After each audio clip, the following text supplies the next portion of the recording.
What's going on, folks? We're back.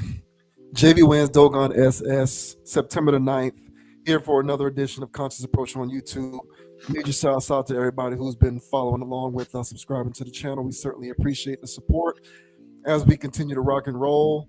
As always, I want to say to make sure to check us out on all the various platforms that we are now available. Apple Podcasts, Spotify, and Amazon Music, as well as on TikTok. We are also sharing some of the videos over on TikTok at Conapproach, CONAPPROACH.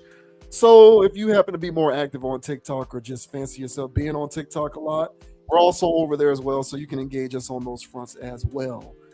Just, want to be available in as many places as possible for folks who want to engage with all of our content. But that's the general point. We just want to make sure that we are available to you because we want to be of service to you as we rock and roll out here. So, we're back. Happy to have had another week under the sun and here to kick around a set of interesting topics with you here on the channel as usual. So we're going to go ahead and get things kicked off. And first, we're going to get into Ciara again. I think this is the second time in 2 weeks, 3 weeks? I think so. I think this is the second time in as many weeks, perhaps. I don't know off the top of my head whether that Ciara topic was last week or 2 weeks ago. But we recently talked about Ciara defending her husband, Russell Wilson, against the idea that he's a corny guy or the corny label, the simp label. And now we are talking about Ciara again because it sort of made the internet news that it became official that her son that she shares with Future now has Russell Wilson's last name. So the boy's full name now includes both Future's last name as well as Russell Wilson's. From everything that I have been reading, the boy has essentially been raised by Russell Wilson as if he were his biological child. It does not seem as though Future is very much involved in the parenting of this kid. Of course, Ciara and Future were once engaged to be married before Ciara put the kibosh on that operation. And now she, of course, has sole physical custody of the boy. And for all intents and purposes, he is Russell Wilson's son. And now it became even more official via his name being a part of Russell Wilson's name. Although I don't believe that Russell Wilson has officially adopted the kid. Be that as it may, he does officially have Russell Wilson's last name. So I thought that this was interesting. We'll go ahead and pull this up for a little bit of context. And let's see, where are you, Mr. Link? Here we go. So this says Ciara legally changed Future Jr.'s name to include Wilson. Ciara's 11-year-old son from her relationship with Future now officially has Russell Wilson's last name too.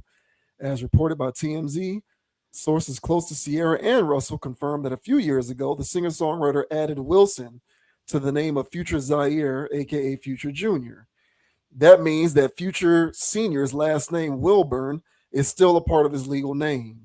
Speculation about the name was sparked earlier this week after Russell shared a photo that called Future Zaire Future Wilson, which led to some fans to believe that Russell had officially adopted him. Ciara has full custody of her 11-year-old son with Future, to whom she was engaged in 2013. She later ended the engagement not long after they welcomed their son in 2014. Ciara started dating Russell in 2015, and they got married the following year. They've since welcomed 3 children, with the most recent child arriving in 2023. Earlier this year, Russell Wilson shared a sentimental dedication to his stepson. Happy birthday, Future. We're so proud of the young man you are. 11 years old, and you somehow teach me something new every day. Russell captioned the Instagram post. He also referred to his stepson as a great son, his best friend, and a great big brother to his step siblings Sienna, Wynn, and Amora. You are the light of the world. Daddy and mommy love you so much, Russell added. Russell also indicated that he knew early on that he was destined to raise Future Jr. as his own son.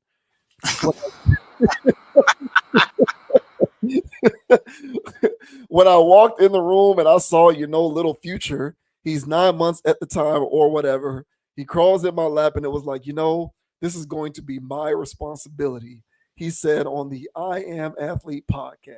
Jeez. What is that, bro? So as it says here, this official name change actually happened in 2017, but for whatever reason, confirmation of it went public over the course of the last week or so.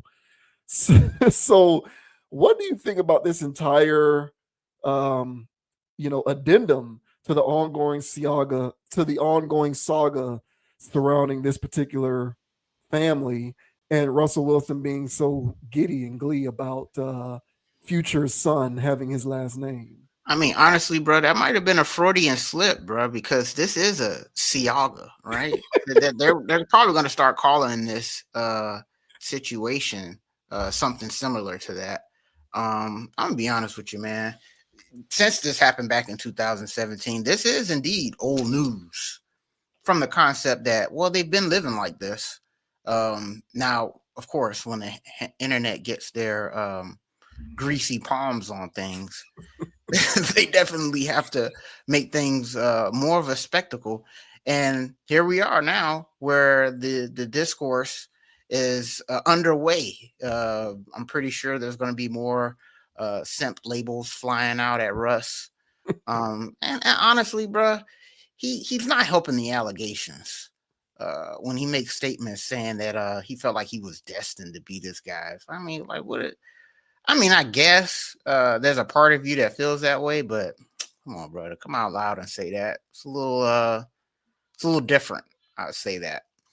So all in all, man, this is just part of the game, man. When you're out here and you're living that life where you're having a baby mama, baby daddy situation, you really can't control what the other party decides to do with that child, especially if they have 100% custody, such as the case with Ciara here. So, if our Future in this situation, Future Hendricks, all right, if I was him in this situation, you just charge this to the game in the aspect of, well, she was already out with this guy anyway. She already got married to the dude anyway. This guy's already letting the baby's already crawling in his lap. At some point in the game, bro, you have to go, hey, man, I have to cut ties in a way, in the sense that, you can't be bogged down in caring about whether or not what she names the baby. So, the kid in this situation, he has to live with all of the internet and the world speculating and weighing in, and, as you like to say, opining on this guy's name, his father, and his mom, and his biological father. So this kid has to live with this, honestly, into perpetuity. And if there's anybody that I do empathize with, it is, little Future Jr. That has to deal with everybody weighing in on his life. But as far as Ciara is concerned, this is typical. I mean, I don't put this past, again, a baby mama situation to do such a thing. I'm pretty sure in the history of baby mama random, all right, that this has happened before. But just because, she's a celebrity that likes to parade around in the sheer nude, the internet wants to, again, get their greasy paws on it. So all in all, I think that this is more of the internet just blowing up. I think last week we had a topic where the internet got it right. This is a situation where the internet, they just want to spin up some stuff, I would say.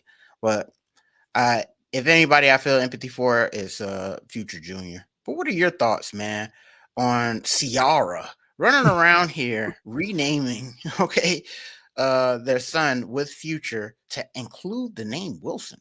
What are your thoughts, man? I agree with you on sympathizing with the child because he didn't do anything to deserve whatever may come along with the ongoing opining around this situation. So I'm with you on that. Other than that, though, I look at this kind of differently from you. Once again, I have nothing to say towards Russ. If Russ is built for this and he wants this, then who am I to judge? Going back to what I said a couple weeks ago or whenever that was that we talked about them, as long as his expectations aren't being violated in any kind of way, and this is indeed something that he is willfully signing up for, I am not going to attempt to analyze his character or his decision to opt into this. If it's something that he wants, as an outsider looking in, I am no one to judge in any sort of way for that. So I got nothing to go. I got nothing to say when it comes to Russ. When it comes to Ciara, um, I kind of absolve her from the standpoint that if she feels as though the biological father of her child is unfit to be an active participant in the child's life and be a real father, and she has to take the measure of going this route and essentially creating an environment in which, for all intents and purposes, Russell Wilson is indeed the kid's father, albeit not biologically. I'm not going to besmirch her for that, although I will say, similar to what I said about Maya last week, uh, it is a referendum on her choices because, she didn't necessarily have to open the floodgates of being in a potential situation in which she did have to be in a co-parenting setup with a guy like Future. I think she is an equal participant in terms of that being the state of affairs. And so I think it would be a bit unreasonable for everybody to harp on to Future and his participation in this situation or lack thereof as if he is completely to blame when she bears some responsibility with getting with the guy in the first place. And I think with a lot of these toxic co-parenting situations, not just between celebrities, but just with people in general. Oftentimes when we're talking about toxic co-parenting setups, I think there's a tendency on people for the most part to, unless otherwise obvious, point the finger in the direction of the man as if the man is solely responsible for the reason as to why the situation is dysfunctional. Well, that woman had a choice in that matter too. She could have chosen contraception. She could have enforced the condom rule. She could have elected to not be active with a person whom she, at the very least, may have suspected wouldn't have been the greatest father figure. And if I am to believe what the world is telling me, which is that women are smarter than men and are more naturally intuitive than men, then at that point, I refuse to accept the idea that Ciara wouldn't have been intuitive enough to at least speculate whether Future would have been a good father figure to any kid that she was going to raise with him. Yet she opted to get with him anyway, almost marrying the guy. I think in this day and age, women need to take more accountability for the choices that they make opting into those kind of situations. So to me, Ciara is not entirely absolved. And that's not just doing celebrity talk, that's a greater conversation around co parenting dynamics in general. There's accountability to go around whenever those situations turn toxic. And we do the conversation a disservice by constantly looking at what a man is or is not doing. Well, women should make better choices. It's an ongoing theme with me when it comes to any of this quasi relationship / marriage and family talk that we do here on this channel. Men, of course, are the most responsible because we are the gatekeepers for marriage and family and children. But women are also responsible for at least being accountable for making good choices. And time again, women make bad choices and seemingly don't get held to account for that whenever the situation turns sour. Maybe you should have chosen not to get with the guy. Now, when it comes to Future, he is who I am going to look at the most in this situation because he's the guy. And I fancy myself being a pops one day. And, I think to myself, how would I handle situations like this? And I truly do believe that if my intention is to be in my children's lives and to be an active participant and to be a good father, no matter how sour my dynamic with the mother may become, which of course is not ideal, and I don't hope for it to become that way. But in the unfortunate circumstance in which it does become that way, there's nothing that this woman is going to be able to do to prevent me from, at the very least, having shared custody with my kids. Nor is there going to be anything that she is going to do to prove that I'm an unfit father. Therefore, down the road, there's going to be absolutely no circumstance under which my biological child is going to have the last name of their stepfather. Now, if we're dealing with a shared custody situation, or anything like that, I have a say so in that matter. Therefore, legally, it just won't happen. The only way that it could happen is if I don't have any sort of custody. And me being the active participant that I want to be, there's no way that I wouldn't have it, at the very least, shared custody, if not complete custody.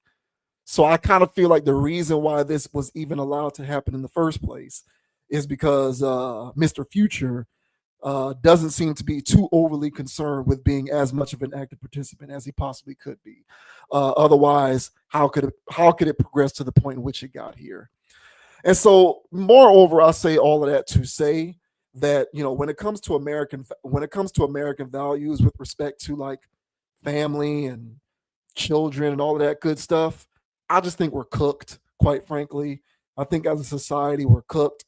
And the reason why I bring that up is because despite all of these misnomer factoids floating around in celebrity social media world, which clearly show that for the most part, Future is quite unfit to be anyone's father, there nevertheless will be women who are lining up to be Future's next baby mama. And that to me is the saddest part, because as intuitive as the world tells me that they are, and as much and as intelligent as the world tells me that they are, and as the world continues to drill down my throat that the leaders of the world in the future and the leaders of a household and the need for us to move more towards a matriarchy and further away from a patriarchy, I am constantly reminded of how absurd that notion is. Because if all those things were true, you would have women who would be able to get out of their own way and make better choices other than to line up to get pregnant by a guy like Future, further perpetuating the notion of broken families and broken households out here in this society. So, what's crazy to me is, despite all of these tea leaves, which suggests that this guy is completely radioactive, there are nevertheless a litany of women who would gleefully line up to sign up to be the next person in line to do this. And that to me is once again a referendum on our choices. Although I would not be surprised once we do find out that Future is, gotten somebody else pregnant and she's going to be baby mama number whatever to his child number whatever, because I don't know the number off the top of my head. But we're cooked. Our values are cooked. In lieu of actual intrinsic values that speak to a man's fitness as a father and a family man and a husband and all of that good stuff, we have decided to forsake all those things in the pursuit of money and income and all of these various glittering generalities, such as swag and confidence and weird fake faux masculinity, masquerading as actual masculinity. And when you have all of that going on, you can have an individual such as this who has all the red flags in the world, nevertheless having all of the options in the world, because people can't take accountability for their choices, get out of their own way and choose something different. So that's what this looks like to me. And, Ciara can't, at a time, she couldn't get out of her own way and she fell into the trap. And I hold her responsible for that. That's not the world's fault. That's not men who aren't good husbands or fathers, or that's not there not being enough good men in the pool. Clearly, that's not the case, because she went and found somebody who was far more fit than the first guy. So we can debunk that right away. We know that that's not true. And to the rest of these individuals out there who feel as though that is something that they can continue to regurgitate as if it's fact, not enough good men here. Dating pool sucks. These men don't do this. Where can I find a man who does that? You just don't know how to identify them. And because you suck at making good choices, you find yourself in a situation such as this. The only difference between regular women on the street and a person such as Ciara is you probably won't be lucky enough to find your Russell Wilson who's willing to clean up your mess. So, cautionary tale to a lot of these people out here, especially these women who refuse to take accountability for poor choices. Uh, I hope you don't find yourself in the same situation as Ciara, because the odds are likely you won't be able to get out of it the way that she could. Hey man, well said, man. But that's not going to stop them from trying. They are going to find themselves. They may not be calling it a Russell Wilson, but they're looking for their Russell Wilson, 1,000%. There's been a few times in my day, man, when I was out there in the field and young and naive. I'm just out there, just trying to, I'm just a squirrel in this world. You know what I'm saying? And so I ran across, a situation or two, where they got a little one running around. Immediately for me, it was a no-go. Now, mind you, these weren't ideal candidates, even if there wasn't a child around. But nevertheless, man, the amount of pressure and all that other stuff, it just wasn't for me. But there's some guys out there that are willing to take that on. I like to look at the world and the communities out here as a bit of an ant colony. It's not on everybody it's not on an individual to save the world. One of these ants' responsibility is just go out there and scout. That's your job, man. Then there's the other ones out there that's meant to actually carry the crumbs once it's found. All right. Then there's other ones out there that's, I don't know, doing other stuff. But I bring that up to say is that there's men out here that don't want to deal with a baby mama situation, period. They don't want anything to do with it. Me personally, again, when I experienced it, I saw all the pitfalls of how this can, not be a fun deal for me. So I didn't want to deal with that. But there's some guys out there that know about the woman's history.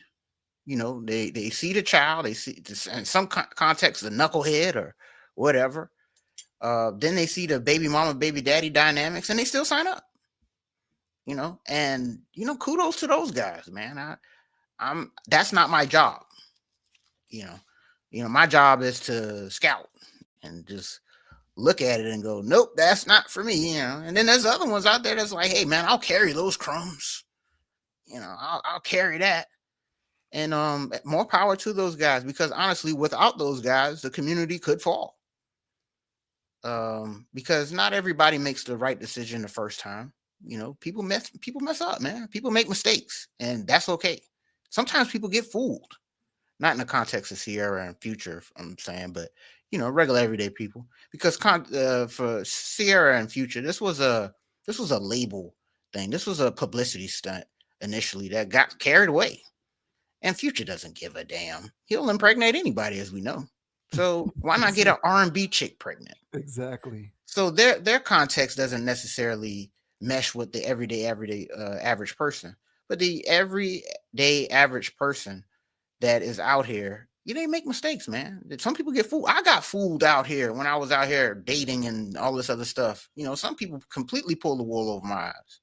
So it wasn't until after experience that I recognized the trends that I was getting myself into, and the trends of the stuff that I was being told by liars. And so some people grow up and they learn from that. And then they want to move on and try to get it right. And more power to them. And then there's somebody out there that's willing to, quote unquote, clean up the garbage. And that's fine, because if we just leave all the garbage out in the street, we have a very dirty community. So somebody's got to clean up the trash. It's just not going to be me. I'm not trying to add to the trash, but I'm damn sure not going to pick it up. So to each their own. And Russ is the guy that's willing to pick it up. You know, when that little trash floated in his hands, he said, "I want this trash." You know, no, I'm not calling the kid trash. I'm not calling the kid trash, but you know, to fit the analogy. All right. He said, "Hey man, I'll take on this responsibility," and kudos. But you know, for any man out there that is in a situation where they did find themselves in a 50-50 situation, because sometimes these situations do get, I mean, people think divorce get nasty, you know, family court gets out of control, you know. And so, you know, some men think they're going to go around here getting, 50% custody and stuff like that until, you know, the wrong judge or whatever. And now they're in an upside down situation. Once you separate from that woman and it's in the court's hands, it's very limited. You can fight as hard as you can. And I'm not saying that you can't and won't win or get what you're looking for. But once you put it up in other people's hands, it could go either way. You know, now it's a situation where it's like, nah, you're not getting 50%. Actually, you're only getting weekends, you know, every other month. And you go, whoa, how the hell did I do that? I do this, and this, and that. Yeah, it's the system, bro. Now pay her this much.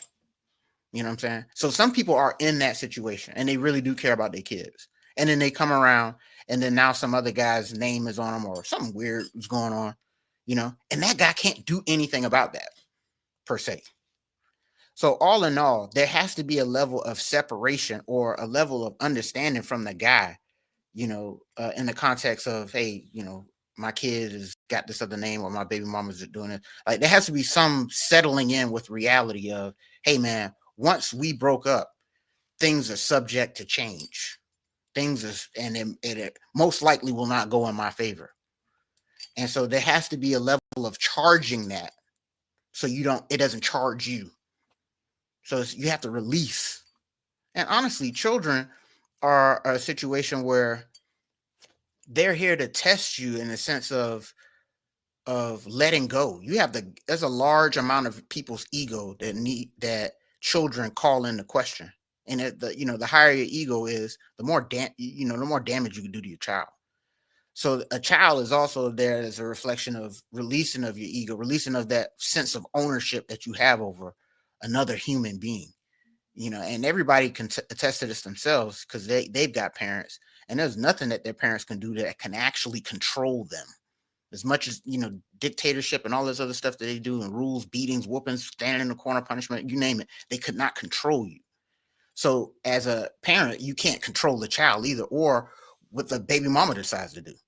So all in all, there has to be some level of solace that a man has to take when the situation's out of your hands. And if some guy running around with my kid and, you know, throwing the kid up in the air and buying them stuff on Christmas and taking Christmas photos and changing names, as much as that'll sting me inside, man, there has to be a level of I'm still going to do what I need to do. And I'm not going to let these little things get to me. It's easier said than done. But there has to be a level of writing that off. I really think that only happens if the environment that you cultivate necessitates it happening. Like I feel like the situation has to be sour from the get-go, and you contribute to the sourness in order for the floodgates on that potential future to open up. You know, I just kind of feel like, you know, it can go either way, certainly. But if you're doing what you're supposed to do in that regard, it's hard to kind of force that issue without make it seem so obvious that at that point, anything from a legal standpoint could potentially work in your favor. Not saying that it will, but potentially it could. Right. Which is why, you know, for me, you know, like I said before, I don't look at Russ in this. I used to feel some type of way about this, but that was because I was always looking at it from the walking into a toxic situation standpoint. Mm-hmm. And so for me, it was always a no-fly zone because my worldview, especially considering the community that we come from, typically you're walking into a toxic situation. But, you know, as I've gotten older, I've seen that it's not always a toxic situation that you're walking into per se. So once again, if your expectations aren't being violated and you are up for that responsibility, I'm not going to take anything away from a man who's cool with that. So from that standpoint, I got nothing to say towards Russ. Mhm. Really, what I'm looking at is the next chick who decides to get pregnant by Future. Like that's what I'm looking at. And what I'm saying is, at what point do individuals start to be held accountable more for making poor choices? I believe that that does not happen enough. So see, I feel as though the way our current culture is set up, you'll have a chick who will get pregnant by Future, and Mhm. then when the next when Russell Wilson when Ciara Future version 2 happens with this new woman, we're back again looking and blaming Future for being a shitty father. But it's like, you're supposed to be so smart and intuitive as a woman. You see all the red flags in the world, yet you continue to make those choices. I hear So you. my whole thing with this kind of conversation is, in my opinion, we need to pay a greater degree of lip service to the poor choices being made. Because whether you're a good mother or not, and whether Future or like whether a woman out here who's in this type of situation is a good mother or not, and whether a guy like Future, the facsimile of Future, the guys out here running around in regular society, whether they're just as absentee by all appearances or bad of a father as him, the fact of the matter is you're opting into it anyway. And you're seeing the tea leaves that could potentially result from it. And we're not doing anything about calling that out, because the resulting ensuing conversation will be, look at how wrong he did her. Without at least a small modicum of it being, what were you thinking getting with him in the first place? Well, yeah, absolutely. So So yeah. so so that's my so just to close out real quick, Mhm. my thesis on this general conversation is about the fact that we're so broken in terms of our values over here in this part of the world, that we can see all of these things right in front of us, be as smart and intuitive and intellectual and world weary as we claim to be, and still opt into these bad situations anyway. So really, what does that say about us? What does that really say about us to begin with? That's fair. So, hopefully we start to wise up and make better decisions, and remove ourselves from a lot of these weird cultural shackles that have us confined to basically inevitable poor choices, because that's what's happening oftentimes. Yeah. But we'll see what the future holds. But as it currently stands, in my opinion, we are cooked, because there are, Future going, let's say Future is performing in Miami tonight.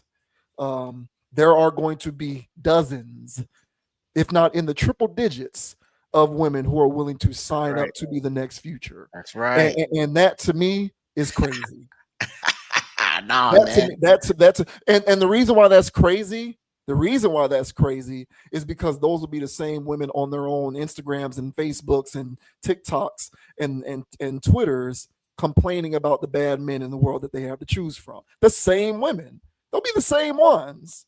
So pick a struggle.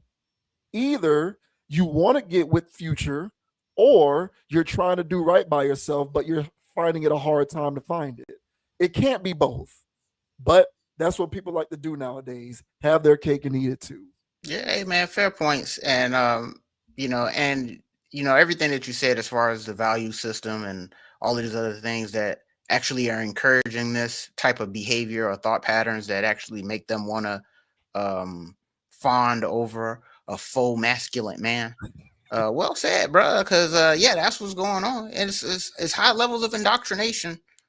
It's high levels of indoctrination, man. It's literally on every form of media that a woman can consume. Now men are fascinated with free adult sites and sports and video games. That's where 95% of men's energy is going towards. And then women, on the contrary to that, is towards lifestyle content.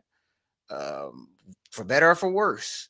It's all about lifestyle and exploring, and they're women, and they feed into that and they buy into that stuff hook, line, and sinker. And at some point, they forego logic in the aspirations of acquiring a lifestyle. And same thing for men who fawned over the things they fawned over. They'll forego logic in order to, get weird with a OF model. So all in all, man, everybody's getting their own version of poison out here in the world. And yeah, I concur with you, man. But it's so long as this form of media is going on and going down, there will be no value system, and this ecosystem will continue to exist where there's flies willfully going towards the trap and getting caught in. But my thing is if somebody is watching and observing that, just make sure you're not one of those people that are falling prey to this content out here that is literally preying on you. Mm-hmm. So, well said, bro. I mean, I agree. I can't deny the bad decision making that these women are doing. But hey, man, this is why Future wanted to be a rapper, and because of his indoctrination, and this is why women want to be with him because of theirs. So they belong with each other. So I just let them swim in that cesspool with stagnant, stale water, and me, I'll be over here with the fresh water, kicking it with the real fish. Yeah, you're gonna mess around and catch E. coli in this. Yeah, man, come on, man. I forgot what them bacteria called that come in there and eat your brain if you getting stale water, man. Yeah, man, stay away from that stuff, man. Go to some fresh flowing water, man. That's alive with motion. Yeah, man. Shout out to Russ, man. Making the pod 2 out of 3 weeks or 2 weeks in a row, whatever it is, man. Right. Shouts out to the Russ fam. Yeah. Shout out to Russ, man. Shouts out to Russ.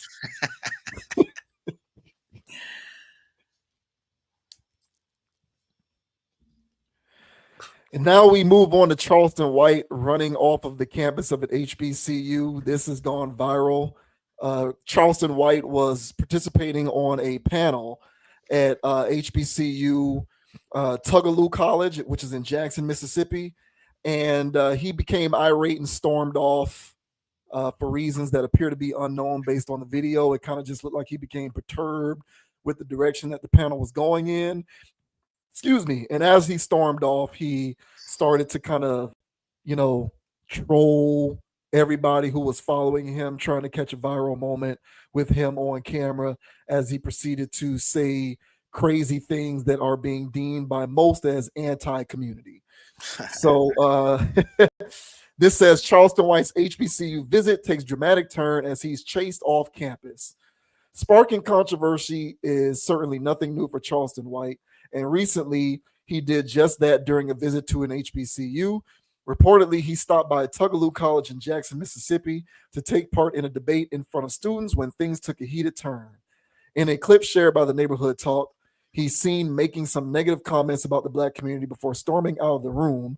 From there, he is followed by what appears to be a group of students from the school. F racism, I don't believe in racism, he shouts. Why would you come to an HBCU in onlooker ass? After the ordeal, White took to his YouTube channel to share his side of the story. When I get here, they got a whole forum set up. They got the news there. I didn't know I'm scheduled to speak at a school, but I didn't know it was 2 schools. He then claimed he was debating someone he called Dr. Scholar. According to him, Dr. Scholar merged topics of snitching, race, class, gender, and sex into civil rights topics. But when I heard a line of questioning, I was taken aback, White claimed. So I'm listening to this N-word, Dr. Scholar, intertwined snitching into slavery, persecution, oppression. So I said, man, let me talk real talk to these kids. This is far from the first time White has ruffled feathers recently, however. Earlier this month, he took to social media to allege that he got Boosie Badass's son, Tootie Raw, arrested. I got his ass arrested within 2 hours of stepping foot on Atlanta soil. I told y'all I was going to get him. According to reports, Tootie was recently arrested, but it wasn't actually because of Charleston White, as he led fans to speculate. So here is video of this fallout from this panel at Tougaloo College in Jackson, Mississippi. I gotta fight. I ain't got time to debate because this is what happens. We go back and forth. The old men say 2 Black people don't have no business hanging with each other. Why? Because all they're going to do is argue and squabble. When they get through arguing, squabbling, and debate, they ain't going to feel nothing. They're not going to produce nothing. They're not going to manufacture nothing. They're not going to create nothing. So why you talk to black people?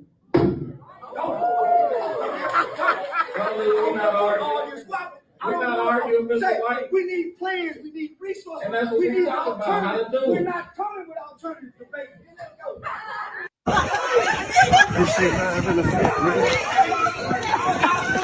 All y'all debating for. All y'all debating for. Get some goddamn money. Big dog.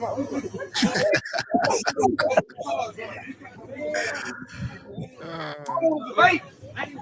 Y'all gotta listen. Y'all got an educated scholar, college educated nigga talking street talk, criminal talk. I wasted my time. Most educated game, not a goddamn thing, nothing. I thought I was talking to children. I'm arguing with adults. Why are you walking away from your people? Why are you walking away? I'm down by my people. Mr. White.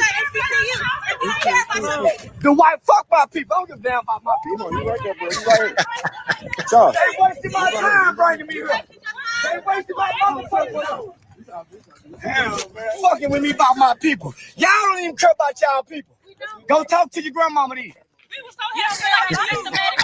They wasted my time. Fuck racism. I don't believe in racism. Get that card to Mr. White, big I dog. don't believe in man. I don't believe in God bless y'all, man. You too.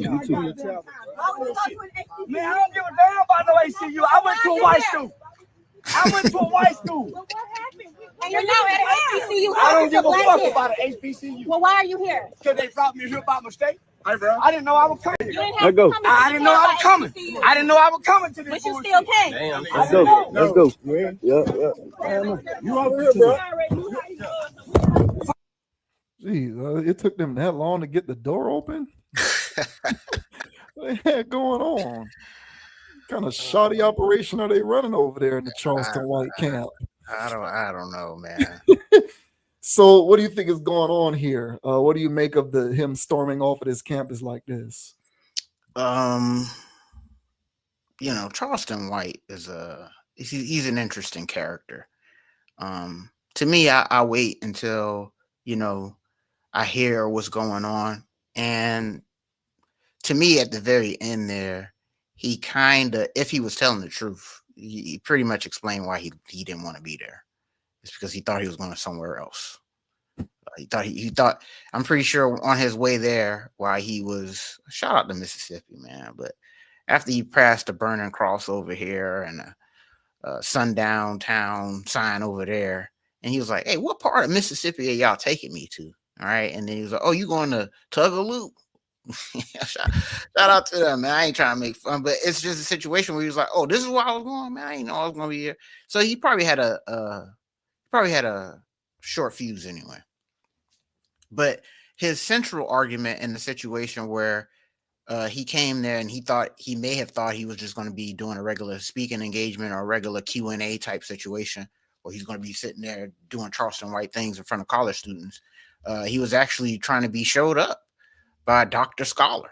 Right. And Dr. Scholar is sitting there berating him because this is Dr. Scholar's moment to shine. And I'm pretty sure while all this stuff is going down, his short fuse went from, hey, look, man, I just came out here to kick it and get a check. I didn't come out here to get interrogated. And he pieced out. And he does enough streams with Aiden Ross to not need that check. So I'm pretty sure he was like, look, I'm over this. I'm out of here. And again, his central argument in the sense that if there's two ways to go about progressing and moving forward, there's building and then there's debating. And debating is actually the opposite. It's going backwards. You're not moving forward with all of these debates. And one thing I couldn't stand, myself, also a HBCU grad, whenever I went to these panels, there were always these debates. There was a debate about this, debate about that. People raise their hand and this person's arguing with the next. And my thing was, where are the solutions? How are we going to get to any solutions with all of these debates that's always articulating our plight? I don't give a damn. I see it every day. So I don't want to come here amongst a group of people to sit here and throw stuff up against the wall and not actually come up with any solutions. You live it. Yeah, I live it literally. So for him to go there and to get into this situation where he's getting debated instead of building, I'm pretty sure that also drove him off a cliff. So so all the other stuff afterwards where the kids are, asking him questions and, blah, blah, blah, and him saying Charleston White things just to get him off him, that's how I feel as though that whole situation played out. But all in all, his central argument in the sense of, hey, man, I didn't come here for this. I came here to build. I didn't come here to debate. And I damn sure didn't come here to come talk to you, Mr. Scholar Man. I feel that. Now, walking off and all the extra stuff, I can't really speak on that. But his central issue with his appearance, I can agree with that, man. But what are your thoughts, man, on Charleston White standing up and storming out of an HBCU and getting followed by the students? What are your thoughts, man? It's the nature of his commentary, which allows for people to feel as though there is an opportunity to capitalize off of his presence.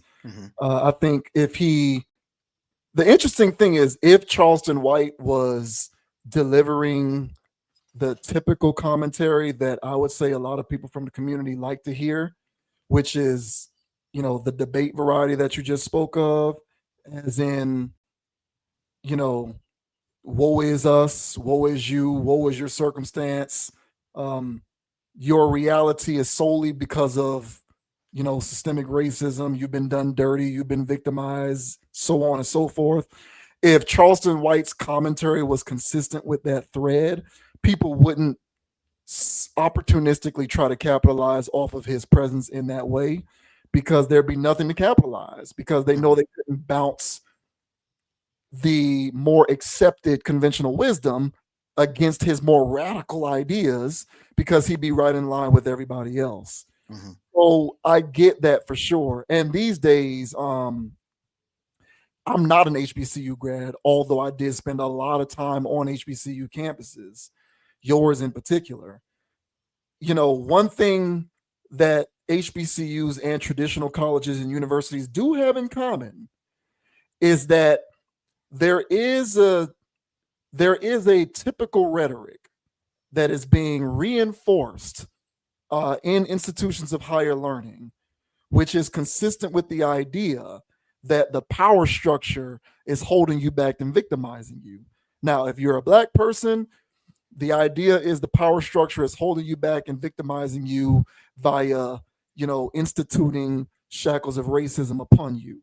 If you're a woman, it's the same thing, but delete Black and racism and put in woman and misogyny or the patriarchy or whatever. If you are a gay person or a queer person, LGBTQ, you can delete woman or delete Black person and just fill in the blank with LGBTQ and homophobia, transphobia, whatever.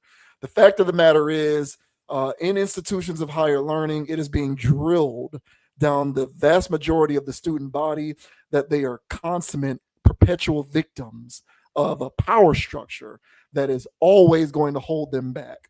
And furthermore, the only way to be able to rise above it is to continue to complain about it, quite frankly. And I think what draws the ire of critics of Charleston White, now don't get me wrong, I am not a defender of Charleston White. Yeah, man. I'm just trying to explain the psychology behind the way people react to people like Charleston White.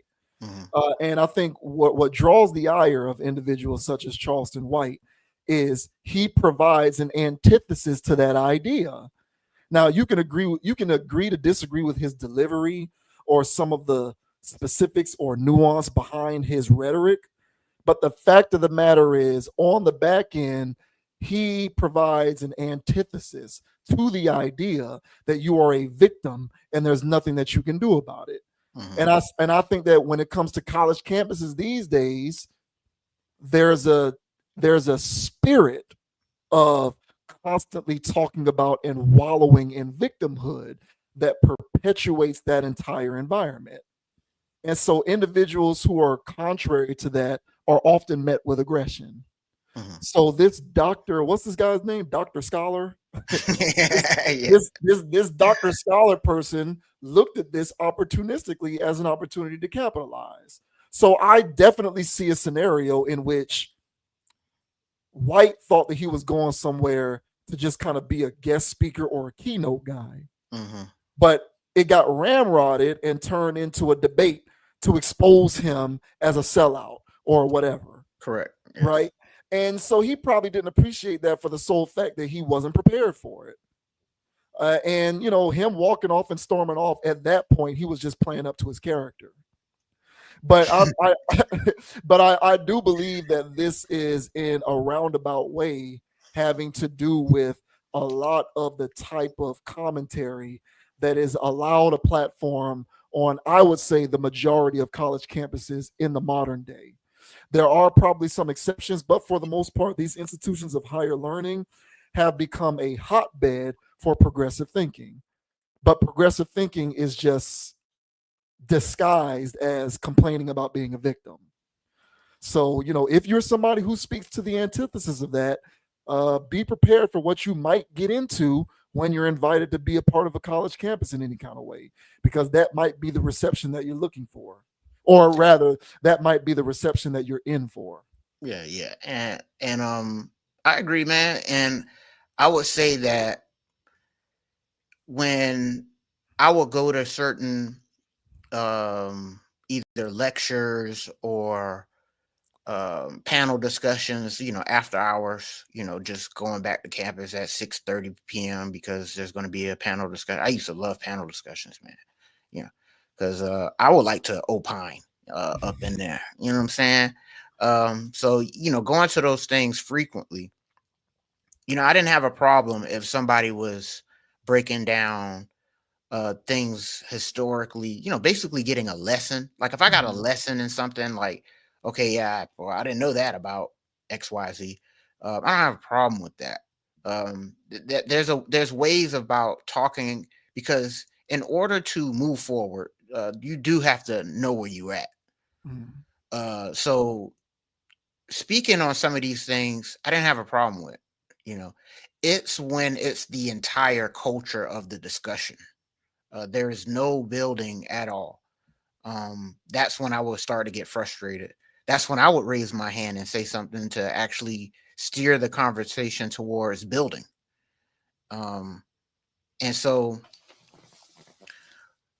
this has been, as you mentioned, on these college campuses and stuff like that and whatever. And it's a popularized way of handling your situation as far as how people are being conditioned, you know, nationally. So it's not just the education system, it's TV, you know, it's media, it's all forms of everything. It's we shall overcome, like, all the time. And we speak about this all the time. Actually, we haven't had a slave movie this year, man.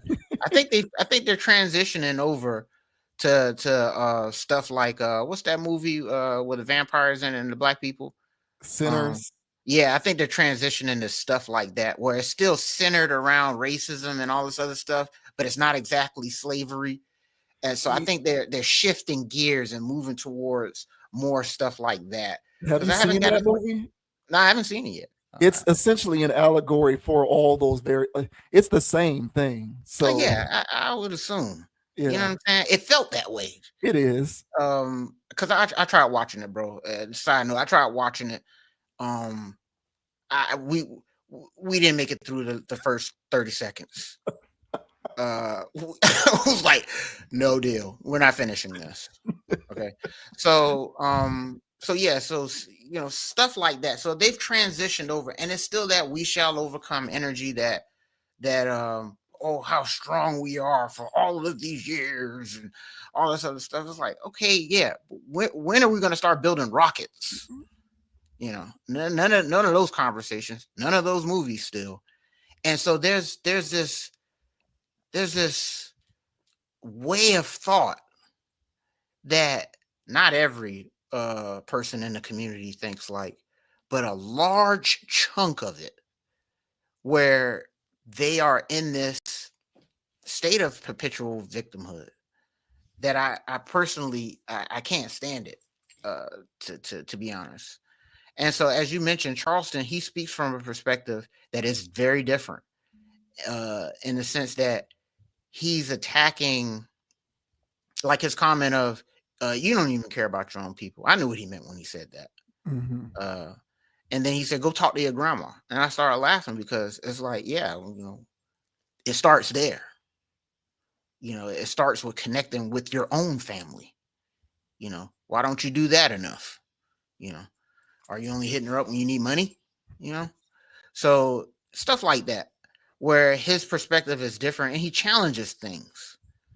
And I'm not a Charleston White defender or anything like that. I'm very neutral to the guy. I do think he's funny.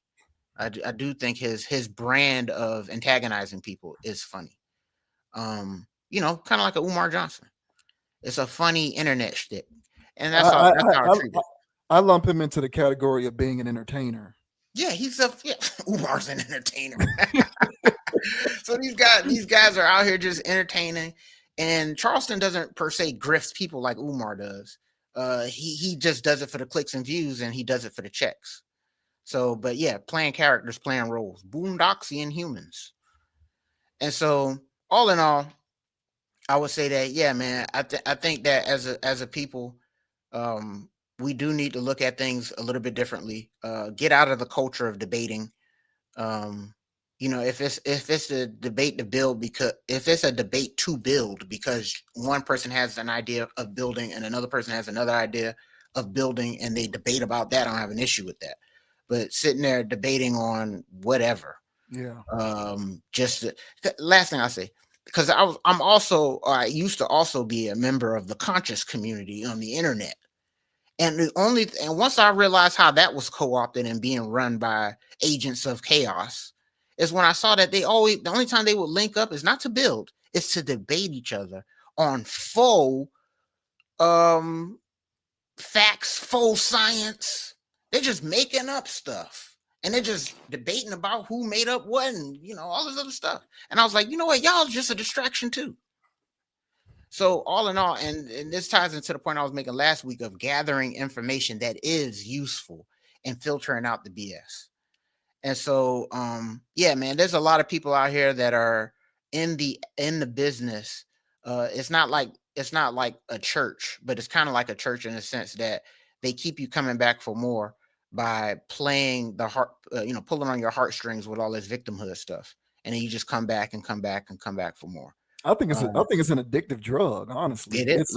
It's a psychosomatic reaffirming of information in the brain that makes you feel affirmed in your beliefs on stuff. It's like an endorphin rush to actually engage in that kind of conversation. It makes you want to keep coming 100%. Back for more because it releases a rewarding type of feeling to actually participate in those conversations, even though they are in effect counterproductive. So once again, I'm not a defender of Charleston White or any of these contrarians out here, but I do think that they serve a purpose, which is it makes a lot of people feel uncomfortable. And hopefully at some point it forces you to question the utility of how you go about thinking about progress. It facilitates you, sort of waking up to realize that there's two schools of thought when it comes to moving forward, which is to wallow in victimhood or to actually think about constructive ways to build for the future. And I agree with you. Debating on the past from the standpoint of just having your history learned is valuable, but once you've learned the history, we don't need to be talking about that no more. but I think intuitively a lot of people just like to wallow in it. It's a cathartic type thing. I think it's psychological. So people like Charleston White represent a counterpoint to that, and it's often met with aggression because it literally places people out of their comfort zone, and we know how humans can be when confronted with no longer being in their comfort zone. We can react pretty aggressively to that. And one other thing I want to say. Never underestimate a person putting together a good slavery movie, sir. There indeed was a slavery movie that came out this year. Oh, damn. It's called Resurrection Road. Now, I've never heard of this movie, so Uh-huh. maybe that speaks to it being bad. Okay. But it's framed around the Civil War, and the Mhm. synopsis of the movie is an elite squad of 6 black soldiers, led by ex-slave Barabbas, have been sent on a suicide mission to infiltrate a Confederate fort deep in the Arkansas woods and blow up its long-range guns, altering the course of the war. So, I stand corrected. I stand corrected, man. Hey, it never fails, ladies and gentlemen. You need your annual slave movie or movies, because the conditioning must always continue. So, yeah, that is hysterical, bro. hey, Charleston White to me is an entertainer, man. He's a court jester, as far as I'm concerned. Agreed. Him and other people like Myron Gaines, they're here to rile you up and get you off your square. But Correct. they do nevertheless serve a purpose. And I think we all need to take inventory on how we conceptualize forward progress. And I do think that they serve a particular purpose in forcing us to confront those notions. Agreed. 100%. Hey, man, shout out to what's the name of that college, bro? Tougaloo. Tougaloo. Shout out to Tougaloo. Tougaloo, man. Shout out to my people in Mississippi. Yeah. Yeah. And now we got Warren G. Warren G, the orchestrator of the classic song Regulators. That's right. Who I thought that this was pretty interesting. He is now part owner of a minor league baseball team that plays its games out of his hometown of Long Beach, California. Yeah. So the key, obviously, of this story is his ownership stake, because minor league baseball is what it is, but Warren G is a partial owner of the team. So this says Warren G becomes partial owner of minor league baseball team, wants to name them Regulators. Warren G plans to grace his hometown of Long Beach with a minor league baseball team. The rapper recently shared with TMZ that he co-owns the team, which he intends to name the Regulators after his 1994 classic Regulate. To be able to say that I am a part of Long Beach, like a team that's part of the city where I was born and raised, is amazing to me. We got to get some athletes, Warren added after shouting out the Long Beach State Dirtbags team. Even some of my friends that I know went to Major League Baseball. I'm going to try to get them involved as well, as far as being on the coaching staff.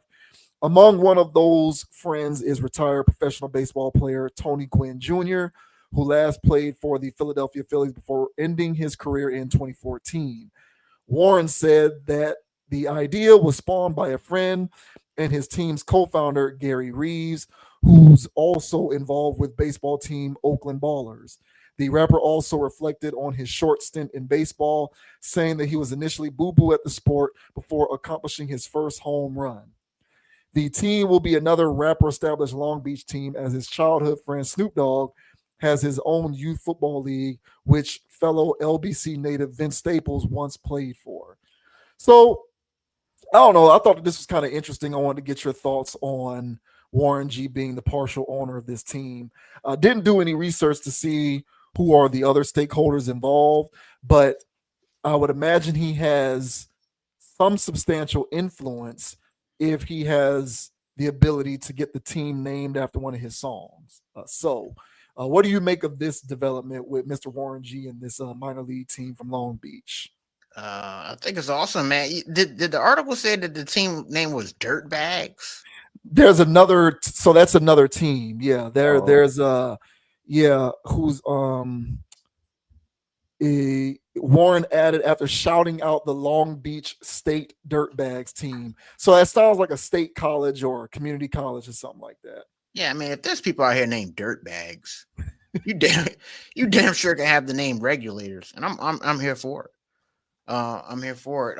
If Warren needs a scout, I'm your guy, man. I can definitely scout some talent. So holla at me, Warren G. Shout out to Tony Gwynn as well. Haven't heard that name in a while. But yeah, man, I think this is an awesome endeavor. I think that guys that actually do have the ability to do something like this, as far as like, investing in a sports team, why not? Uh, I don't know how much money, Warren is pulling in these days, as far as like, um, other hustles or endeavors. I'm sure he's not just sitting on his hands, but having another stream of income like this, I don't see anything wrong with that. Especially something that's like a minor league team where there is an economy for that, and they could be around for a while if you do it right. So all in all, man, I don't have an issue with it at all. I didn't take him for a baseball man, but I'm not really a baseball guy myself. I know about it, but I'm not a baseball man myself. But if the opportunity arose that I could be partial owner or owner of a minor league team, minor league soccer team, I would do that. So I think that this is something that more guys should look into. I think that again, in today's day and age, where the music industry the way that it is, and other industries the way that they are, that are affiliated with the music industry, getting into sports and planting your flag there and seeing some checks come in, I don't have an issue with that. So shout out to Warren. I love the name Regulators. I think that there's going to be a lot of guys that's going to want to play for that organization. I know I would want to say that I played for Warren G's Regulators. I think that's pretty badass. So, but what are your thoughts, man, on Sir Warren G stepping out of the shadows to own a minor league baseball team and naming it the Regulators, man? What are your thoughts? I'm with you on that. I also like it because of what it symbolizes. Throughout the history of this channel, we've at various points discussed sports related topics that have to do with, greater societal issues. And, oftentimes we've touched on various inadequacies that are inherent in the business of professional sports. And we've often talked about certain individuals who oftentimes speak out against those inadequacies because we want to see a change. It can be the Kaepernick situation, or social justice reform through the perspective of the NFL, for example. You got people who unmute a lot to talk about the Rooney Rule and the lack of black coaches in professional football and college football, these various things that we've touched on at various points on the channel, right? Mm-hmm. And I think one of the things that you and I both have said is, okay, listen, man. And, honestly, the more that I think about this kind of relates to what we were just talking about in terms of wallowing in past perceived injustices, instead of trying to figure out what are the building blocks to put in place to kind of remove yourself from that and move forward. Like, there's a propensity to always complain about the inherent inadequacies in professional sports. Mm-hmm. And I think you and I have always said, well, if it's that big of a problem, get out of there and start your own sports league. Like, right. If it's that much of a problem, right? Like, if it's that much of an injustice, if what's happening is that bad, if it's that detrimental, if it's truly that harmful, then get out of there, pull your resources together, and pull an ice cube and start your own league. And appoint whoever you want to run it, to be a commissioner. And you can have your own board of governors and hire who you want to own teams. And then you can run it however you want. Mm-hmm. That way you don't have to deal with said injustices because it's your thing. You can build it and do whatever you want with it. Now, of course, you have a responsibility to nurture it and to grow it so that it can become as big and successful as it possibly can be. Mm-hmm. But that's the goal for any business or enterprise. That's what you're supposed to do. You have a responsibility to try as much as you can to make it as successful as possible. But if what you want to do is remove yourself from, a system rife with injustices, you got a bunch of these millionaires and a couple billionaires out here who complain about this stuff. You talk about it on rap songs all the time. You always want to rail against the power structure. and how unjust certain things are, then get out of there and start your own league. You can pull enough money together to start something small. If Ice Cube can start the big three, then a lot of y'all people who complain about the NFL, who got all of these deep pockets, and you got friends with deep pockets, y'all can do something about starting your own football league if it's really as bad as you claim it is. So my point in saying all of that is ownership is the key to freedom in any capacity. Owning whatever you need to own so that you can call your own shots. So I get it. Warren G is but a partial owner, but nevertheless, he is a part of something in which he has an ownership stake, and he can make decisions that do have long-term ramifications for that enterprise. Hopefully it gets to realize the level of success that he would like for it to. Hopefully they get a maximum return on that investment. Hopefully this minor league team grows to become something bigger and bigger. And then who knows, maybe 20, 30 years down the road or whatever, Warren G can be a principal part of an ownership group that gets a stake in something bigger and on a larger scale. But the key to it is ownership and starting your own thing so that you can run it however you want. And that's not just with professional sports. That's with everything. You know, I've talked about what's going on down here in South Florida. If you want to get anywhere down here at this point and you're in the small business space or you're self-enterprising, you're going to have to deal with Hispanic people because they've cornered the market on enterprising down here. You know, they've figured that out. So they're not wallowing in victimhood or complaining about injustices because they get to run their stuff how they want. Correct. So that's the key to this whole thing. I think this symbolizes it, albeit to a small degree, because again, it's minor league baseball, but we'll see what fruit can come from this further in the future. But the point overall is if you see a problem with something and you have the means and the resources to remove yourself from that environment so that you can create something that is the opposite of that because you think that's the right way to go about doing things, then do that. But I'm tired of hearing these people complain about power structures in something that they are volunteering to remain a part of. That doesn't make sense to me. I agree.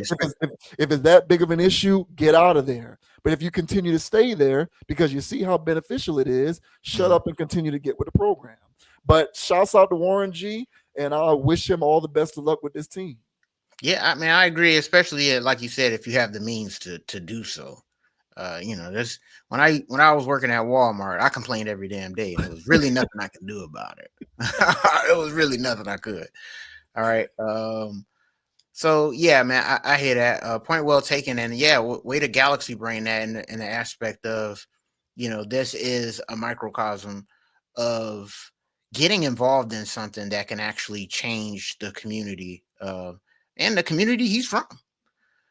So yeah, it's a small endeavor, and he is a person with the means, but there are other people in that community that have the means to do other things. And so, yeah, this is a good example, although it is one. But we make a good effort to highlight these guys whenever, or gals, that are out here doing these endeavors, trying to branch out and not fall within the systemic system that's going on out here.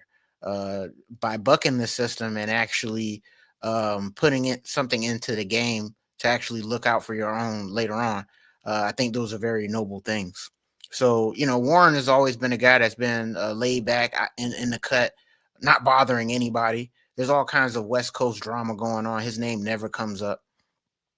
So he appears to be a solid dude. So I'm sure he'll do right by things. And I know that he's going to try to not only make a dollar, but also help out his community. So I think this is awesome. Bringing in somebody like Tony Gwynn is a hell of a pull. Yeah. Because that guy is awesome. Like, do yourselves a favor. You know, if you guys are some baseball people or just a sports person, you know, either on TikTok or wherever your social media indulgence is at, you know, look up former people talk about Tony Gwynn. You know, retired baseball players talk about Tony Gwynn. Nothing but shining compliments. I think even Barry Bonds himself said that, you know, there was nobody out there better than him. Tony Gwynn, that is. Mm-hmm. So, yeah, one of my favorites growing up. So I think this is an awesome endeavor. I still listen to Regulators. It is in my 90s mix. I also have the version with Michael McDonald. Every time you hear, I be going crazy. I'm like, hey yo, turn that up one time. So yeah, man, shout out to all of this, bro. I'm loving it. I'm loving it. Yeah, shouts out to Tony Gwynn. He was a baller. Yeah, and steroid free. So he was a baller, and definitely he was a steroid baller. free. He was a baller and was not juiced up at all, bro. So the way that he was, the way that how he was able to sustain his career and be as productive as he was, given the time in which he was playing, because that was the height of the juicing. Major respect for Tony Gwynn, man. And shouts out to Warren G. We'll see what happens, but I hope that it reaches the highest heights that it can possibly reach, for the sake of his community and just the general notion of actually putting railroad tracks down that move a train forward, instead of putting down these weird ass tracks trying to get a train to go in backwards reverse motion. So 1,000. Hey man, and shout out to Michael McDonald, big dog. First time your name came up in the stream, but hell of appropriate, man.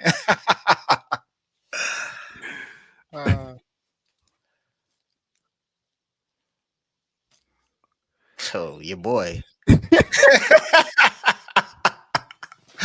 Your boy. Yo, Ryan Clark is a friend of the channel, man. Yes, 1,000%. 1,000%. Ryan Clark is a friend of the channel, man. So, this guy, Ryan Clark, one of the bigger, more prominent voices on ESPN, right? He now, mind you, I didn't see this, of course, live or on ESPN because I don't really watch ESPN. I had to see this in retrospect. But on a Friday episode of the Get Up Show on ESPN, the panel was getting into a lively debate about the Eagles versus Cowboys game that had happened the night before on that Thursday night. And one of the commentators that frequently, well, he's new to ESPN because he used to be doing other stuff. Mm-hmm. But this guy Peter Schrager, that's his name, the white guy, Peter Schrager. He has a long career as a sports journalist and whatnot. And so now he's a talking head on ESPN, gives his opinions on sports, the NFL in particular. And they got into a heated debate talking about the aftermath of the game, Cowboys-Eagles. And Ryan Clark, basically dismissively stated that Peter Schrager's opinion is as such because he's a non-player. And, Peter Schrager took exception to that. He felt as though Ryan Clark was belittling his point of view simply because he's not a former player. And so it's dovetailed into this conversation around Ryan Clark and how he contributes to sports media. Dave Portnoy, somebody who's big in the alternative sports media world, has a new show on Fox, went off on Ryan Clark for the way that he treated Peter Schrager during this segment of Get Up. And he called him a race baiter and all kinds of stuff. So we'll try to set the stage here. So this says Dave Portnoy blasts race baiter Ryan Clark over Peter Schrager's squabble. Ryan Clark is still taking heat. Sharing screen? Say that again? I said, are you sharing screen? Oh, sorry about that. Yeah, I forgot. Yeah. Here we go. Yeah. And Ryan Clark, man, you got to set the stage for this guy so much you forget to do basic stuff. So this says Dave Portnoy blasts race baiter Ryan Clark over Peter Schrager's squabble. Ryan Clark is still taking heat. Barstool Sports honcho Dave Portnoy called out the ESPN personality after Clark publicly shut down reporter Peter Schrager in a debate regarding the NFL. On Friday's Get Up, Clark dismissed Schrager's opinion in a live debate, telling Schrager that's the non-player in you. That spurred plenty of backlash, including from Schrager, who told Clark not to belittle him. And on Monday, Portnoy got his shot in. So I'm not going to read the quote because we're going to play the video. Clark has not been shy about bringing up racial issues in sports debates, famously getting into it with Robert Griffin III and bringing up the former quarterback's choices of partners during an argument over WNBA stars Caitlin Clark and Angel Reese. If your RG3, when's the last time within your household you've had a conversation about what she's dealing with? You haven't been able to do that because in both of your marriages, you've been married to white women. You haven't had opportunities to have those conversations to educate you on what they're feeling, what black women deal with, what they're seeing when they think of a young Angel Reese. Clark later apologized for the incident. The latest incident with Traeger also resulted in an apology and apparently rising tensions behind the scenes at ESPN. Front Office Sports later reported that Clark could be on thin ice with ESPN after the latest issue. Clark and Traeger appeared on NFL Live together on Monday. So that's that. So first, what we're going to do is play the initial incident in which Ryan Clark dismisses him. And then we're going to play what Portnoy said about Ryan Clark. So let me just make sure I got the right clips queued up. Mm-hmm. Yeah, man, Ryan Clark is internet gold right now, bro. I can't believe it. I cannot believe it. Hey, we don't call you a friend of the channel if not for being internet gold. You gotta earn it, bro. You gotta earn a friend of the channel. So here's that exchange that went down on last Friday's episode of Get Up. AJ Brown, which is this number one wide receiver who got one target all night, and then you got CeeDee Lamb. You can turn it up, son. That's the target. But I'm saying you could have it both ways. 4 seconds left. Let me back it up. I'll back it up. Okay. Okay, you look at AJ Brown, which is this number one wide receiver who got one target all night, and then you got CeeDee Lamb. But that's the when was the one target? That's the target. But I'm saying when was the one target? I'm saying you could have it both ways. 4 seconds left in the game on 2nd and 11. It was the one target. He runs the out route. You wake up this morning saying AJ Brown had a better day than CeeDee Lamb. But you know what you wake up saying though? AJ Brown's team is 1-0. Of course, right? Like that's what I get it. But the thing is this though, and we shouldn't do this on TV. And so I apologize if people think this is rude. That's the non-player. Oh, view. Stop. That's no. That CeeDee Lamb is. Let me tell you why. I'm not saying. I'm not looking at fantasy football, Ryan. I'm not. Don't belittle me like that. I could come in and say, as 3 ex-players are saying one thing, and give an alternative perspective that maybe CeeDee Lamb did play well. And Peter, what I need for you to do is not get mad and let me finish for once. Okay. It wasn't about you. It was going to be about me. Okay. As a player, I can't speak for CeeDee Lamb. I'm speaking for. All right, so that was that. And then here's Portnoy's response. Here's what Portnoy said in response to this on his. Well, it's an established show, but it's being licensed by Fox News at the moment. Not Fox News, Fox Sports. It's being licensed by Fox Sports. So, and by the way, shout out to Jason Williams. Did not know that he was on this show. But shouts out to Jason Williams over there on the right-hand side there. White chocolate over there. Yeah, white chocolate Jason Williams, man. So, yeah, here's Portnoy letting the world know how he feels about Ryan Clark. One of those guys that thinks that you guys are lower than me because I played and you didn't. I always, and I was going to ask the Gruden and Olsen that question. That, of course, is a big debate. Ryan Clark went after Peter Schrager from NFL Network. They got in debate about a game. And Ryan Clark, who's one of the all-time jerks in the history of mankind, he is a race baiter. You can say that. I don't know if we can say this. He is. The only time he's in the news is when he's picking fights and then apologizing. But he yelled at Peter Schrager, basically saying, hey, shut up. You didn't play football. You can't talk. I've never understood that. Like, I get playing the game, but there's a lot of morons who played the game. There's a lot of bad GMs who played football. There's a lot of bad coaches who played football. Watching football, being around sports. So I appreciate you, Jay Will, saying you didn't have to play the game. Certainly not to have an opinion. There you go. So as of the time of this stream, there has been no Ryan Clark apology. Well, at least not one that's gone public. Just want to clarify that. So what do you make of this whole ordeal? You know, Ryan Clark, I get where he's coming from.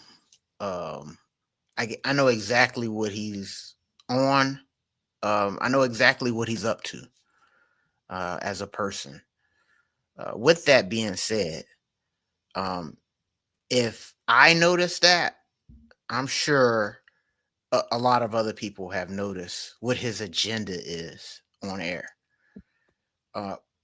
Ryan Clark, his duty, and I agree with this Portnoy guy, that Ryan Clark's job, and we discussed this when we were talking about the RG3 thing, is that his duty is to be the race baiter.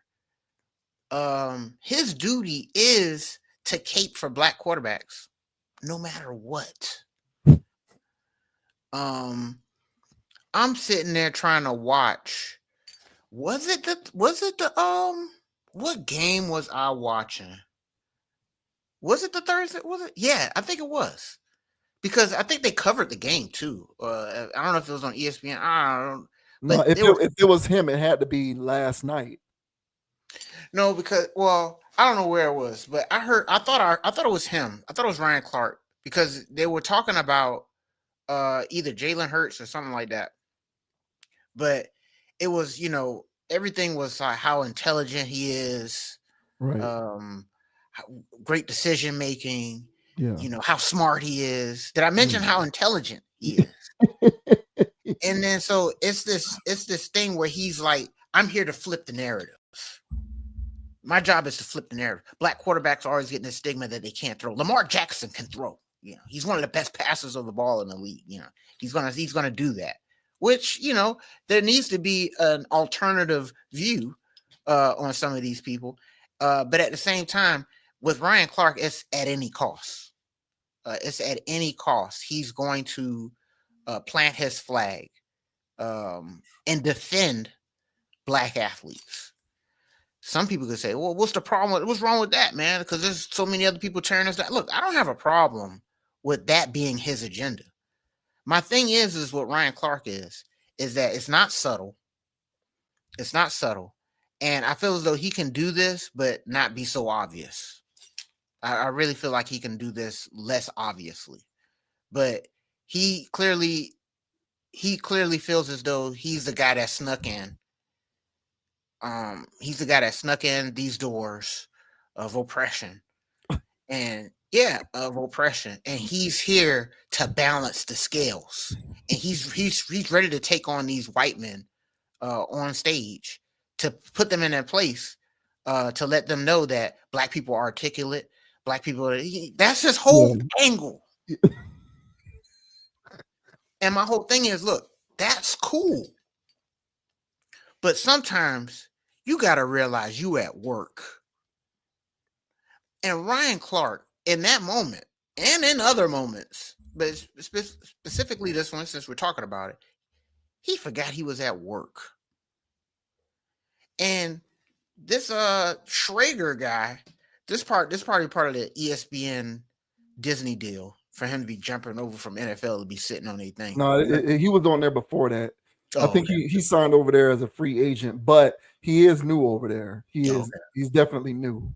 Yeah, but this guy, I mean, look at his face.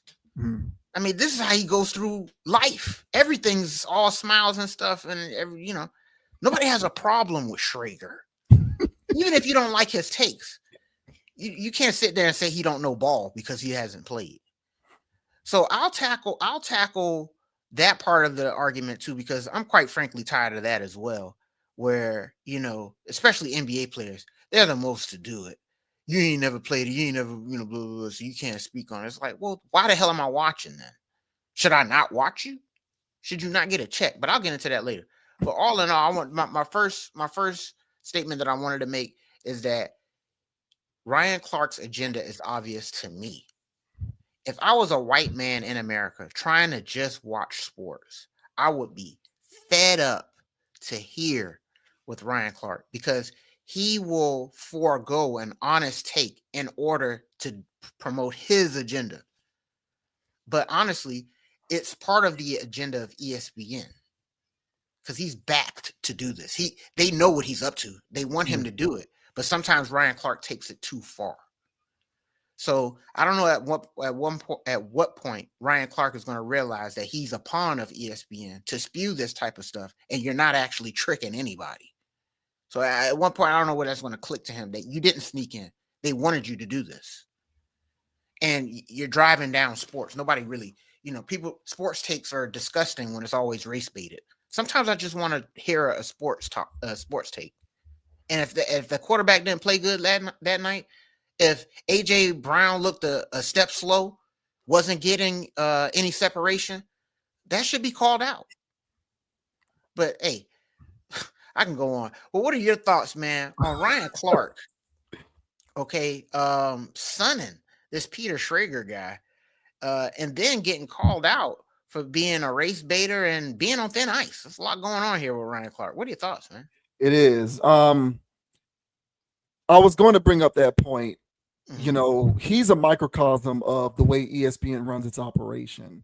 So I would not characterize Ryan Clark as a pawn, because I think in order to be a pawn, you have to be a part of something, not knowing what they're trying to put you in position to do. Okay. I think Ryan Clark knows that he's there for that. He's more of a rook or a bishop. Yeah. Ryan Clark, I believe, knows that that's what they want him there for, and he's okay with it because he loves doing it. So I wouldn't even. I don't call him a pawn. He's more like he's a knight or a bishop. He's one of the pieces that has a direct goal and is not there to be a sacrificial lamb. I hear that. So he's a part. He's all for this, and he's not the only person. I talked about this before. They've created an interesting situation on that network, from what I can tell, with those particular shows, especially when they have white guys and black guys talking about the various topics, because it is very obvious to me that it doesn't matter whether it's against the prevailing idea. Most of the black opiners on ESPN are going to cape for the black athlete.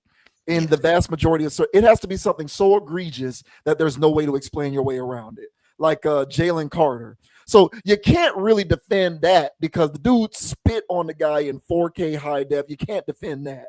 So it has to be that level of egregious for them to really side with what everybody else is saying. But if there's any subjectivity involved, they're going to do that because they feel as though it's their responsibility to not let their community down. And they feel as though if they are critiquing the black athlete in a roundabout way, it's symbolic of them letting their community down. I truly do believe that that's where it comes from. I think that when Ryan Clark and the rest of these guys on ESPN, Marcus Spears, the guy who used to be a front office person in the league, damn it, his name is eluding me at the moment, but he's on there a lot. I'll think of it. But when they get on there and they're routinely doing this, to me, it's very obvious that there's a reason beyond merely sports as to why they have that particular take. And it becomes very Louis Riddick. That's what I was trying to think of. Louis Riddick is his name. Louis Riddick. Louis Riddick. Yeah. I can't stand Louis Riddick. Oh my God. So whenever they get on their various shows and there's white guys present, at least for me, it creates an uncomfortable vibe that permeates the entire show. Yeah, I agree. Because inevitably, those guys are going to have their takes, and the non-black people on the show are going to have a different take. And the way that it's sort of subtly insinuated is if you don't agree with what the black guys on the show are saying, you're exposing your latent racism. Or at the very least, you're exposing your latent racial bias. Yes. It's very uncomfortable. Or your self-hate. Yes. Stephen A. Smith is the king of it, but Ryan Clark is second in command, and then all the rest of these guys fall in line. Louis Riddick, Marcus Spears, they all do it. It was Louis Riddick. I think he was the one calling the game. So it was somebody. I was like, come on, bro. So it was Louis Riddick that was doing that, and it was annoying me. That would make sense because he does it. He does it Yeah. very often. Yeah. And so what I don't like is the dichotomy that's created when that takes place. So I just kind of feel like don't even bring white people on to the show. If you're gonna do that, then just have a then just make sure that all the segments are just former athletes who are black or black commentators, because you're inevitably creating that tense environment that is uncomfortable for people to watch. And it's, in my opinion, unreasonable to people like Chris Russo or before Max Kellerman or anybody who does come onto that show who's not white, who just has the perspective that they have, and it's rooted in a sports take. That's it. But again, when we're in this SJW world and you can basically connect any dot you want, you can find those creative ways to make it about race, because everything's about race. And how can you at that point disagree if you want to seem like you're on the right side of history? You're going to have to fall in line and agree. So from that standpoint, I am not averse to calling people like Ryan Clark and Stephen A. Smith race baiters, because I think that they willfully do this stuff. And it makes it a bad sports debating product to watch, in my opinion. I can't stand it. I can't watch it. Now, to speak to the point about, whether you played or not, that's a redirect if I ever heard one. It's bogus. You mentioned NBA players who do it religiously. I'm over this BS. All right. I would rather listen to Michael Wilbon talk football than Ryan Clark. 1000%. Michael Wilbon is a journalist. Ryan Clark is a former player. In my opinion, when it comes to opining on football, give me Michael Wilbon. Yep. Take it over to basketball. I would rather hear somebody who didn't play basketball talk basketball, as long as they're smart enough and insightful enough, before I listen to Kendrick Perkins talk basketball. Kendrick Perkins is a former player. So to me, one's authority to talk about the game in any capacity when it comes to sports media has less to do with whether you played and more to do with how studied you are and how good you are at doing media. Right. The better you are at doing media, the more well-spoken you are, and the more studied you are, the more engaging of a commentator I find you to be. And whether you played or not carries less weight for me than that other stuff. So I'll take Colin Cowherd talking football or basketball before Kendrick Perkins. I just will. Sorry, but I will. You know what I'm saying? Give me Chris Broussard, and you can have Channing Frye. Oh Lord, please take him now. I don't care. I don't give a damn about this you didn't play stuff. I don't care about that. Just like I don't give a damn about NBA players who say you can't talk because you never won. I'm tired of this stuff. NBA players love to do that, particularly with Charles Barkley. Oh, you didn't win a championship, therefore your opinion is invalidated. Says who? Right. Like, is what Charles Barkley saying correct? Like, do you have poor shot selection? Do you need to work on your free throws? Do you need to have more balance in your game so that you're not taking so many threes? Do you need to stop turning the ball over? If he's saying all of that stuff and it's true, whether he won or not has nothing to do with the validity of those statements. A redirect. Yeah, but when you're defensive because there's truth to what they're saying, you'll redirect it and take it into all different kinds of conversations. So whether it's somebody who won a championship or whether it's somebody who never played, I ain't trying to hear all of that BS. If what they're saying is correct, and if they have the proper amount of media savvy and they're well studied, whether they are a former player or not is completely inconsequential.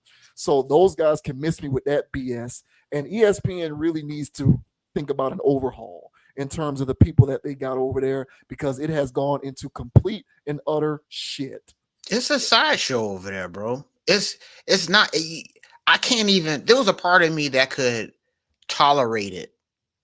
But then there was one day I was getting annoyed by, and I'm not trying to be some misogynist. It's crazy that I have to preface things like this, but I was getting annoyed by there's some woman on Get Up right now that is so, is it Get Up? Is the one with Greenberg on there?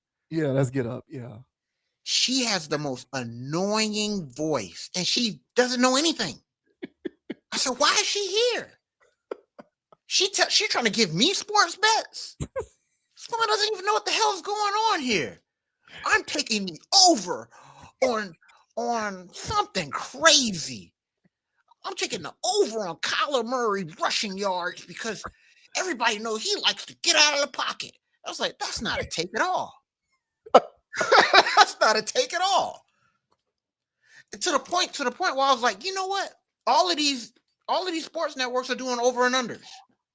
To the point where I'm like, there's some collusion going on here. I'm gonna start betting against these people. I'm gonna start taking the under one and keep pushing the overs. Because why are y'all telling me I'm on sports bets? That's another situation. But ESPN has gotten so bad because I used to be able to tolerate it. I can listen over things. I can fast forward through a racy conversation where they're talking about race. Like, look, I don't want to hear about that here, man. If I want to know about some real issues, real systemic issues, I'm not coming to a sports channel to do it. Look, I get it, man. There was a stigma out there on black quarterbacks. I get it. There was a stigma on black linebackers. I get it. There was a stigma on black coaches. Can I say something, for example, in reference to that? We got to stop this stuff. And part of what is annoying about this is we need to stop banging the gavel when it comes to these tropes underlying against black athletes when no one's saying that anymore. No one's doing that. I can't find a credible voice in media anywhere, whether it's traditional media or new media, podcasts, whatever. I cannot find anybody with a shred of credibility who says Lamar Jackson's not good. They can't say that anymore. Who says Lamar Jackson can't throw or isn't accurate or isn't one of the best quarterbacks? I don't know anybody who's saying that. Well, so what is this imaginary person that you're bringing up in an attempt to be aligned with your agenda to keep up to prop up your people and defend your community, right? Who is this imaginary straw man that you're thinking of when you're bringing up these points? No one's saying that. So part of what's the last thing. Part of my aggravation with that is this idea that there's this rampant rhetoric that still persists when no one's really saying it. Correct. No one's really saying that anymore. All people are saying nowadays is if you're not good, you're not good. But no one does that anymore. So it just makes it all the more aggravating. No, and I agree. And that's the thing, that these guys came up in an era where that stuff was still applicable, though. Like I didn't even like it. I mean, the stuff about linebackers, the Wonderlic test, all of those things. That's what was in the media when these guys were actively playing.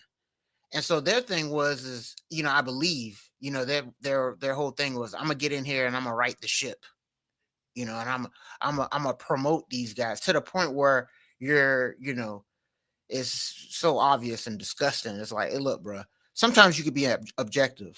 Lamar is awesome, and I'm not going to sit here and say that he's not, but if there was a playoff game and he missed a throw, you're gonna have to call that out. You know what I'm saying? Well, they didn't call out Tom Brady. Touche. The touche. They were capable for Tom Brady, but that's a different situation, man. In the sense that, because that was his own situation. Because that was a situation where they loved Tom Brady. I mean, the media absolutely loved Tom Brady, but the Tom Brady era is over. They love Lamar too, though. It's crazy. Well, Lamar gets the benefit of the same double standard that Brady got back then today, because when he plays bad, it's they're switching up the coaching, or the coaching let them down, or the team overall forgets their identity. And when the team wins, it's because of how awesome he is. Whether he plays well or not, he's attributed a lot of the credit for the success of the team. So my thing is with this kind of stuff, and I get it, like from the perspective of people who came from previous generations, they probably have scar tissue still. Yes. And so they're going to still lament as if that's the current state of affairs, but it's not. And to a lot of people nowadays who are keeping up with this stuff and consuming it, they see that it's not. And so you're alienating a lot of people who don't have that perspective. And I think people just find it aggravating to deal with. Yeah, it's kind of, and I hear you, man. And it's kind of like one of those things, like Madden ratings, for instance. Like, this was going on when I was younger, and I'm sitting there playing Madden, and there's some guys that are fast that were quarterback, and they were black, and they were fast. So the way they would combat the overall rating is to make their awareness low. And it's subtle stuff like that. Growing up, seeing these things that you go, well, he's not smart. Well, he's not smart enough. Or if his awareness was just as average as the regular average quarterback, his rating to be through the roof. So there has to be something, or whatever. It's stuff like that these guys saw growing up. Because I'm not going to sit here and act like there aren't microaggressions out here. I'm not going to sit here and act like there aren't people out here that actually look after their own community and rather promote their own people. Great white hypes are actually a thing. And I'm not going to sit here and act like it's not. However, all right, turning everything into a race conversation is ridiculous. Especially, like you said, when you're the only one at this point banging this drum, because nobody's attacking Lamar anymore. That Lamar stigma happened when he was coming out of college. It was coming out of college, But, after 3 MVPs or whatever he's gotten at this point, I think at this point, you're just looked at as a hater to say that he can't play quarterback in the NFL. You're actually an idiot, So banging this drum on these guys, bringing a drum up for a guy like Jalen Hurts, who just finished winning the Super Bowl his damn self. You can't say that these guys aren't good. So for them to be coming out and saying all of these things and stuff like that's what makes it annoying, because when I see the average white person talk about these topics or whatever, they're pretty much echoing what you're saying. The same thing is like, look, I just care if the guy's good or not. I don't care what color he is, because honestly, we're past that. And if you look at the way that quarterback is being played nowadays, even if it's a white guy, that guy better be able to run. So if y'all saw J.J. McCarthy last night, that boy got motion. And Bo Nix got motion. Jackson Dart, if you can't run, you're done. So the archetype of quarterback has changed. What has it changed after? Somebody could piece that together. But the point I'm trying to make here is that people just want good play nowadays. I think those days, as you mentioned, are over due to various reasons, but it's not the same machine they're fighting against anymore. So hearing about it all the time, it's not necessary. And as you saw there, I can get into the minutia of where these guys are coming from, because there are people that are running around and still feel that way. But at the same time, when people are just trying to have regular ass sports conversations, there's no need to bring that in here. You know what I'm saying? Because that turns the conversation to a whole nother animal that it don't need to be. So yeah, that's the reason why I can't watch it anymore. Because I think that there is a natural moving on that people are having, and people like Ryan Clark are here to remind us to think like that again. And that's why I don't like it. So, they can kick rocks with those things, man. You also said you wanted to speak on the former player thing. I'll touch on that real quick. And but yeah, you pretty much hit the nail on the head in a sense that with these former athletes, I would rather hear somebody like Colin Cowherd talk about basketball, than Big Perk. Me as a regular sports fan, I might not have the best sports takes or whatever out there or whatever, but I'll have a sports take. If somebody asks me about, why I thought South Florida was going to beat Boise State, I can tell you that. Somebody would think, South Florida was going to beat Florida. I can tell you that. No, they're not going to beat Miami. All right. And I can tell you that too. Okay. So, but I got sports takes, and that's fine, but I'm not allowed to have sports takes because I didn't play football professionally. It's bogus, man. So, and if we can't have sports takes, then we shouldn't be watching it. And if we're not watching it, you're not important anymore. Mm-hmm. So I think they just need to sit down and be humble and take criticism, be a man. But all of this deflecting and throwing stuff in our face, you weren't there, man, shut up, dog. You know what I'm saying? So, but I'm telling you, man, these guys getting all of these, commas in they check, they start to lose touch with reality and feel like they're above criticism just because their checks are bigger than mine. And it's like, nah, bro, you're not. And if you were supposed to make that free throw in the clutch, you should have made it. So, so these athletes, the ones that feel that way, they can kick rocks. Not all of them say that, but, people like Ryan Clark that do say it, they can kick rocks. Yeah, they can. I agree. And not all of them say it, but I believe most of them think that way. I think most of them who are former players, they think that their opinion holds more weight because they played. Yeah, you can't So, rocks, man. yeah, I agree. I mean, I hear where you're coming from in terms of there are pockets of those long-standing tropes that still exist, but I think overall the general tenor of sports media is one in which nobody's really thinking about that anymore. And I think the majority of people with credibility don't care. Like I said, no one's sitting around saying Jalen Hurts isn't good. No one's sitting around saying Lamar's not good. No one's saying any of that stuff. Even the ones who are marginal and haven't had the best career up to this point, people like Kyler Murray, a lot of people in the media still couch themselves when talking about people like him.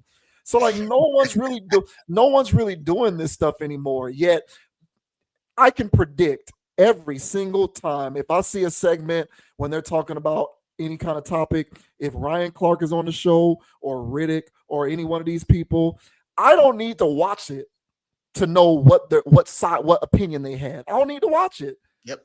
Because I know what they're going to say. And at that point, when you're that consistent with something that can be at times as objective as sporting events and sport outcomes, where you have numbers and statistics and data to inform your opinion, and you still go a consistent way all the time, that ceases to be about sports, and you're giving that take because it comes from a different place. Yep. And I think that persistent theme alienates a lot of people who are coming here to watch it objectively for sports consumption. And in my opinion, it just becomes uncomfortable to watch. Like I am not a white knighter here, no pun intended. I can give a damn about Peter Schrager or Chris Russo or any of these people. I don't give a damn. But the thing is, they've been in the sports media game for decades. So like to put them in this weird compromised position in which them not kowtowing to a particular point of view creates this sort of weird environment in which they have an agenda themselves that is unbecoming of, being progressive or friendly or an ally. That to me is unreasonable. And I feel like that's the environment that's being created with people like Ryan Clark on these shows. Yeah, I hope this doesn't grow wings and become a thing later. I think most of the people that I've seen that have sports takes, on the internet, like just regular everyday people, they don't play into that. At least I don't hear them saying that. Now there's some people out there that would, they'll say there is a time and a place for a situation where you feel like somebody's being treated a certain way because of where they come from. There's a time and a place for those conversations, but they do not belong in every conversation. And especially if there's a situation where, where there's a pretty much unanimous situation of, this guy can play. It's not called for. So that's where my aggravation lies. It's too much. It's too often. And again, sports is a place where a lot of people can come and hang out, and they're just being divisive. So don't care for it, man. Listen, a great example of this is several weeks ago, before the season started, Stephen A. Smith and Louis Riddick and Chris Russo were on First Take, and they were talking about Micah Parsons. I'm pretty sure it was Micah Parsons. And Chris Russo was coming at it from the standpoint of, like, how much would it potentially wreck your friend? No, it wasn't Micah Parsons. It was Terry McLaurin. That's who it was. It was a receiver. It was Terry McLaurin. So Chris Russo was basically saying, we've seen historically franchises being reticent to pay that kind of money to a receiver because it can hurt your team in other ways. It's not a good long-term investment for the franchise to pay the receiver that much money. So Chris Russo was on the side of, I would not pay Terry McLaurin. I know he wants an extension. I wouldn't pay him. I don't think it's good for the team, which I think is a reasonable sports take. I wouldn't have paid him personally. Stephen A. Smith and Louis Riddick basically made it a race conversation.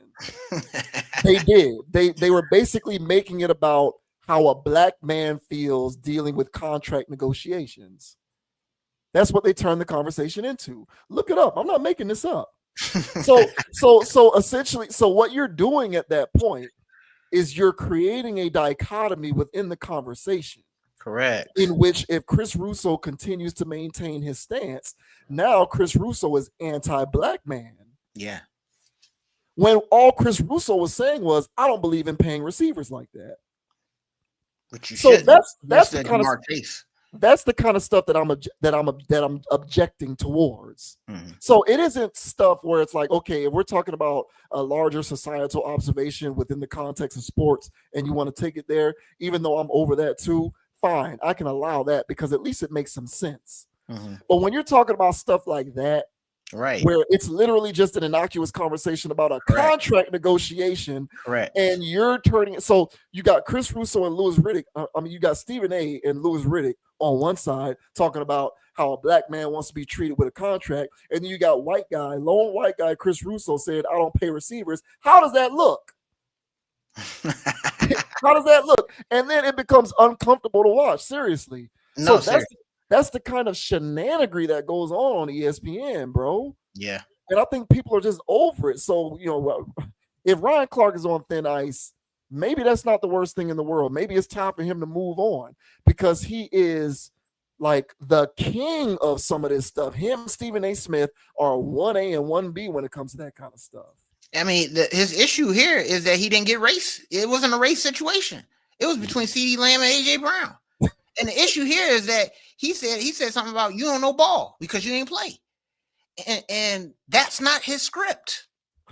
Your script is to say that somebody's being marginalized. Now, what you gonna do if it's when the debate is against two black guys? You gonna pick the darker skinned one? Come on, Ryan Clark. You grasping for straws if that's what you want, man. And that's what I'm saying, dog. Like, that's what they really should do. They should, but they're not gonna do that. They're always gonna make it this race situation. And it's like, come on, man. Man, I can find race in any damn thing. Trust me, I used to. Yeah. Okay, so I can find it. But it's in some context, it's not even worth bringing up.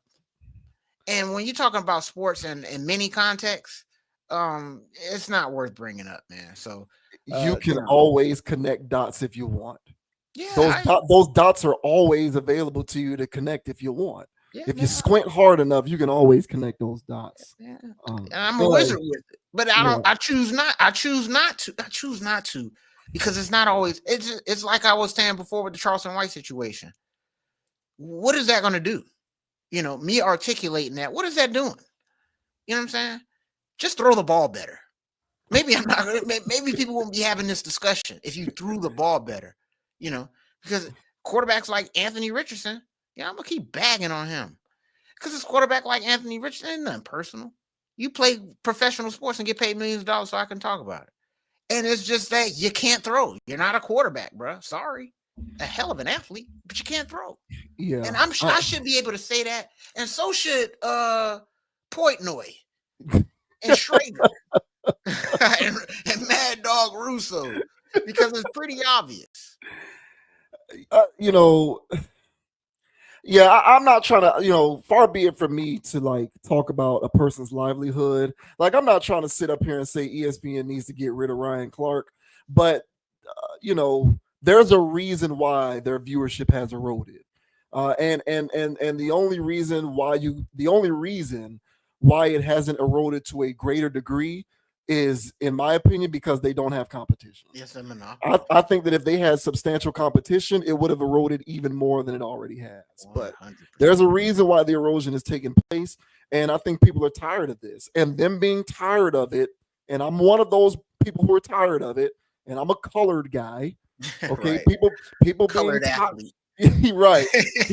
People being tired of it does not reveal their inherent bias. So, it's just, hopefully they figure it out, but they probably won't because they're too big to fail. So there's no need for them to figure it out. Yeah, I don't know who to shout out for that one because ESPN. Nobody. Yeah, ESPN, y'all trash, bro.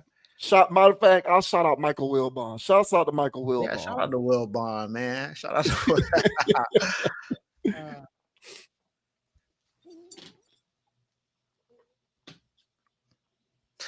Now we got K. Michelle lamenting on the limitations that her previous record label put on her. K. Michelle, who is now a full-fledged country music artist. According to her, she's been trying to do country music for the longest, but at one point she was kind of prohibited from doing so because the label that she was signed to told her she shouldn't do that because she's black. So, shouts out to all of the Beyonce Cowboy Carter fans out there. You'll want to be a part of this one. So this says K. Michelle claims record label blocked her country music cuts. K. Michelle may boast a solid catalog of R&B hits and indelible contributions, but she's always wanted to do country music with that same level of craft. However, she recently claimed in a social media clip caught by Live Bites on Instagram that this wasn't just an issue of time and preparation. Allegedly, for the record label, it was an issue of race. The Memphis native accused her former label of blocking her from doing country music because she's black. K. Michelle has addressed similar narratives before, and with her new country album coming soon with singles like Jack Daniels, she feels free to fully do what she wants now. So I'm going to skip past the quotes. We will see if this new era also leads to K. Michelle squashing beefs, or if she will be just as sharp-tongued as she's been before. In any case, this country turn has a lot of context behind it, and it's wild to finally see it manifest. Perhaps this will create a completely new career trajectory for her to enjoy and celebrate beyond her already lauded discography. Now, I don't know about that last part. Lauded discography. But here's K. Michelle talking about the hate coming from her former record label when she tried to do country. I couldn't release country music because I was on a record label that told me I was black and I couldn't do it. Okay. I think the only black girl is still signed and in Nashville, and I'm really just out here working, So it's one thing to just love what you do. It doesn't matter how long. I see people crack their jokes and be like, oh, she's been making a country album for 20 years. Well, literally, I couldn't release country music because I was on a record label that told me I was black and I couldn't do it. Okay. But wait, there's more. Oh, brother. Okay. All right. Yeah. But y'all know this is new to me. This is true to me. But I've just taken my time. I wanted to give y'all a musical it's a recession. Ain't nobody got no money to be spending no money. Ain't nobody got no money to be spending no money on a trash album. And some trash music. Every single one of the songs. I can't wait for y'all to hear, all the singles. And then I was going to do an EP, but I'm doing a whole album. There you go. So she wasn't going to do it. She was just going to do an EP. Now she's doing a whole album. So what do you make of K. Michelle's revelation that she was barred or blocked by her record label from making country music because she was a black woman? Interesting. Well, first things first, shout out to the air conditioner in there. It seemed a bit cold. All right. I don't know what kind of whiskey she's drinking, but she seems a bit toasted as well. She does, yeah. Yeah. So, hey, look, man. I don't know K. Michelle outside of an internet personality. This is me personally. I would hear of her name. I would see her on the internet, and I was like, oh, okay, people, oh yeah, K. Michelle. She was a bit of a punchline at times, or just a headliner of just getting into some gossip or something. I don't know. Then it was like, oh no, she makes music, and I was like, wait, what? Which one is it? Is she like a recording artist that is an internet personality, or is she an internet personality that makes music like a Cardi B? Like, what is this? I honestly, I still don't know what she is. And but I did hear, I don't know if it was like after the Cowboy Carter stuff or what, but I did hear of her name being centered around country stuff as well. And I just figured that it was just part of the new wave of just getting into a new market. I didn't look at it as her being a traditional country person and getting into country because she loved a game like that. I looked at it like a check. But for her label to say that, hey, look, you can't release any country music because you're black. You know, I believe they said that. I believe they said that. They may not have said it like that, or maybe they did. But you know, from the record label's perspective,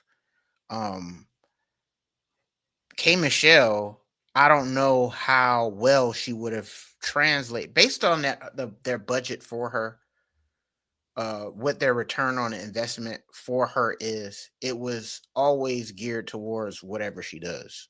So I guess if it was R&B, it was geared towards that. I honestly would have thought that it would be, if I was part of the record label, I would think that it was a bit risky to not just turn your back on the R&B or whatever side that you are on and try to venture into a new area to try to get new fans. Now, you would have had some crossover ability of people that follow you over just because, but I don't know how good that landing would have been. And I don't think she's the type of artist, me personally, I don't think she's the kind of artist that would cross over well and transcend and be a great return on investment. I thought Beyonce's attempt, and this is flipping Beyonce, I didn't think Beyonce would have did what she did. And y'all can go back on her old videos. I mean, I was slamming her. Still am, honestly. I only think she did because of her name, though. And that's what I'm saying. It's the cachet of her name is what drove that. But there's no real cachet behind K Michelle outside of being an internet personality and a bit of a meme of an internet person. I'm pretty sure she has her loyal fan base of people that really rock with her like that. But I think there's more people in the field of, oh yeah, I know of K Michelle. And if she went over there and started making country music as a record label, them looking at their investment going, I don't think you have that level of appeal. So we're not going to fund that. So just make another, R&B heartbroken album, and then, whatever. So, now the principle of it all, if it was a situation where it's like, look, the record label was just flat out being, racist and saying that, look, you can't do it because you're black, so blacks don't listen to, all this. If they were being like that, then of course they're wrong for doing that. But these record labels don't give a damn about your color if you can bring them green. And they probably didn't see green on the other side of that. So that's why they said no. So, hey, kudos to K Michelle for still plowing through and still wanting to release what her heart's desire. And that's actually a country ballad. So, but all in all, I think that this is something that, she can cry wolf on. But I think that if she can actually bring in the money, they would have taken that risk. But what are your thoughts, man? Okay, Michelle saying that, hey, man, my record label didn't allow me to release my country music because they said I was black. What are your thoughts, bro? So K Michelle was on the FAMU campus when we were there. Did you know that? She went to school there? Yeah. She didn't finish, but she was there. She was there. She was there in September 2004. Oh, okay. Well, but you hadn't gotten there yet. You hadn't gotten. Yeah, I didn't get there until 7. Okay, Dog. I was there, but I was at Florida State. Though, I'm about to say I probably got behind that in the juice party or something.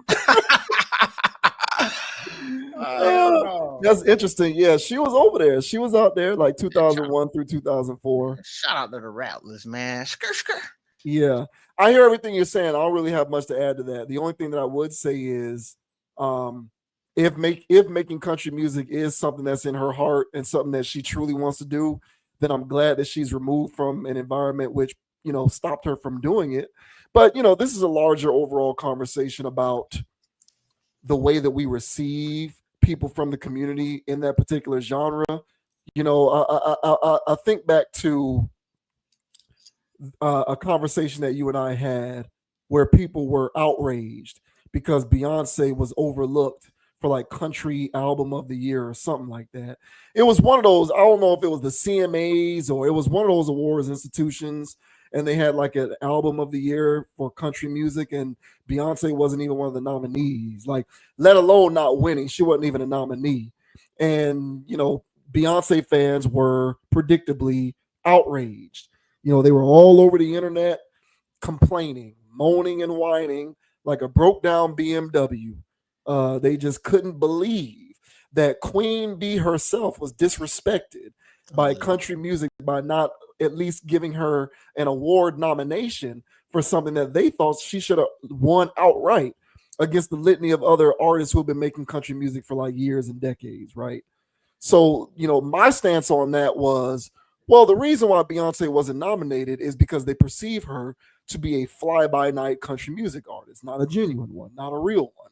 Someone who is a mercenary trying to cash in on the cachet of her name and her namesake by drifting over here into country music and capitalizing off of that audience for more individual gain.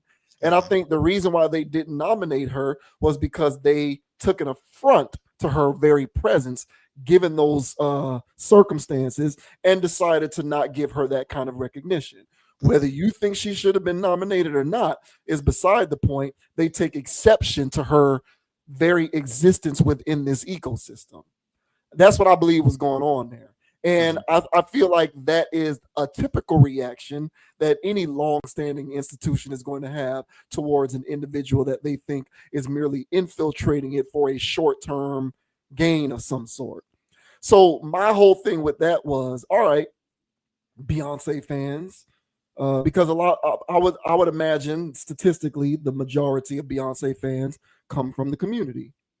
And the majority of those Beyonce fans who come from the community, who are rallying behind her to be recognized for this country music album, at the same time, don't listen to, support, or acknowledge any other Black country music artists. So this for you has nothing to do with country music and has everything to do with Beyonce. So my thing is, if you want Beyonce to get more respect as a country music artist, then, as I said before, I will repeat again, you need to do a better job of supporting Black country music artists, which includes K. Michelle. So my thing is, whatever led to her doing this thing, if she finally gets the opportunity to release this, y'all better be behind it. I hope you're behind it, because if you're not behind it, to me, you look hypocritical for doing all of that complaining that you did about Beyonce. So I hope you listen to it and support it, because she's yet another one of these Black music artists trying to make headway in country music, and is largely ignored by her own community because they look at that as some sort of an anti or another. And there's a slew of other Black country music artists who are in here doing their thing, and they're not getting looked at by y'all. They are getting looked at by a lot of long-standing country music fans, just not by y'all, because y'all don't really care about country music like that. You just care about Beyonce. So I would say get to caring about country music. And if a lot of y'all used to watch K. Michelle on those goofy reality TV shows, hopefully that is enough. Hopefully that makes you enough of a fan of hers that, despite the fact that you're a fake country music fan, you will nevertheless support her country music album. Hey man, I mean, I can't disagree with that, man.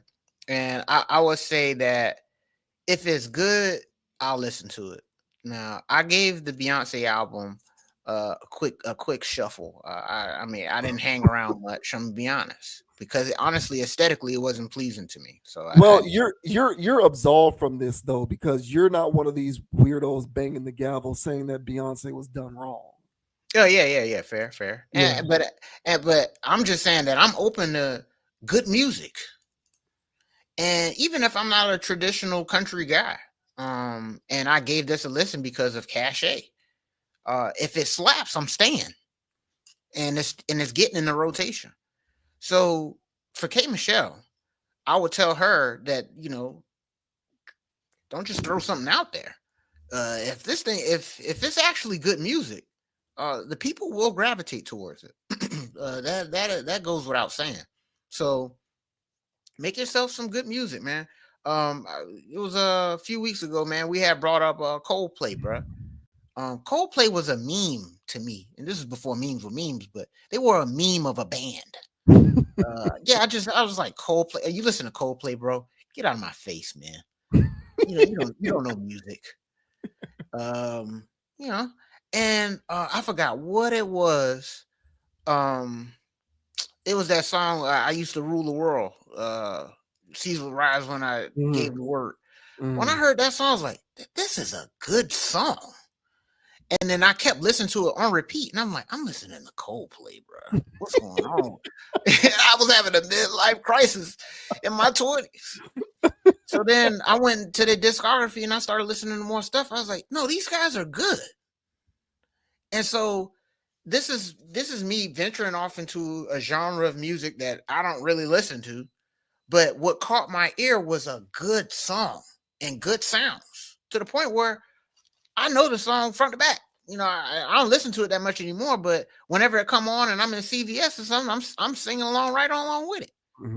So if K Michelle comes out with good music, who cares what the record label said in the past? Who cares what detractors have to say about anything about you? If it slaps, the people are going to gravitate towards it. So hopefully it's good. It's not just lip service that I was being held back.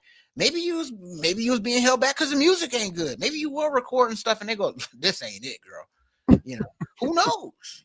But since you're gonna have your opportunity to let it fly, hopefully it sticks. But if it sounds like two sticks rubbing together, I'm not gonna be around for that, and you're gonna get clowned.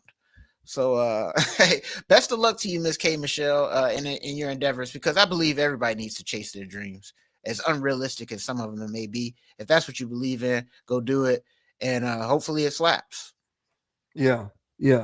I hope it does too, because that will give more credence to a lot of these people who don't want to see what they think happened to Beyonce happen. So strength in numbers. You guys need to do a better job of supporting other Black country music artists. That's my take on it. Yeah, and she is one of them by all appearances. So hopefully you guys support whatever it is that she has going on, and which would be easier to do if it is good, if it has quality. So I see your point on that for sure. Yep. Hey, shout out to the cold weather in that room. And we're moving on, man. Yeah. I wonder what is that? She must be, what is that? Jameson, Jack, Crown. It was something like that. Whatever it was that she had in that glass. Man, if she was keeping the country, what would she be sipping on? What would you say she's sipping on if she's keeping the country? I mean, I'm a whiskey guy personally, so I'm the wrong person to ask. But Okay. but I don't know. That's a good question. It did look like it was a whiskey or a cognac or something like that for sure. Oh man. Hey, good luck to you, K Michelle. I never really had the biggest, like, of all of those reality TV side shows, she's one that I kind of don't detest as much. Yeah, because I kind of feel like her thing was she always wanted to be a legitimate music artist. And she didn't do it for that long. She was in and out of that reality stuff. So she's not the same as the rest of these chicks who have nothing to contribute to the world other than being a hot mess all the time. Yeah, man. If you spent time in Tallahassee, if you was living there, man, you I don't have a problem with you. So that was good to know. Yeah.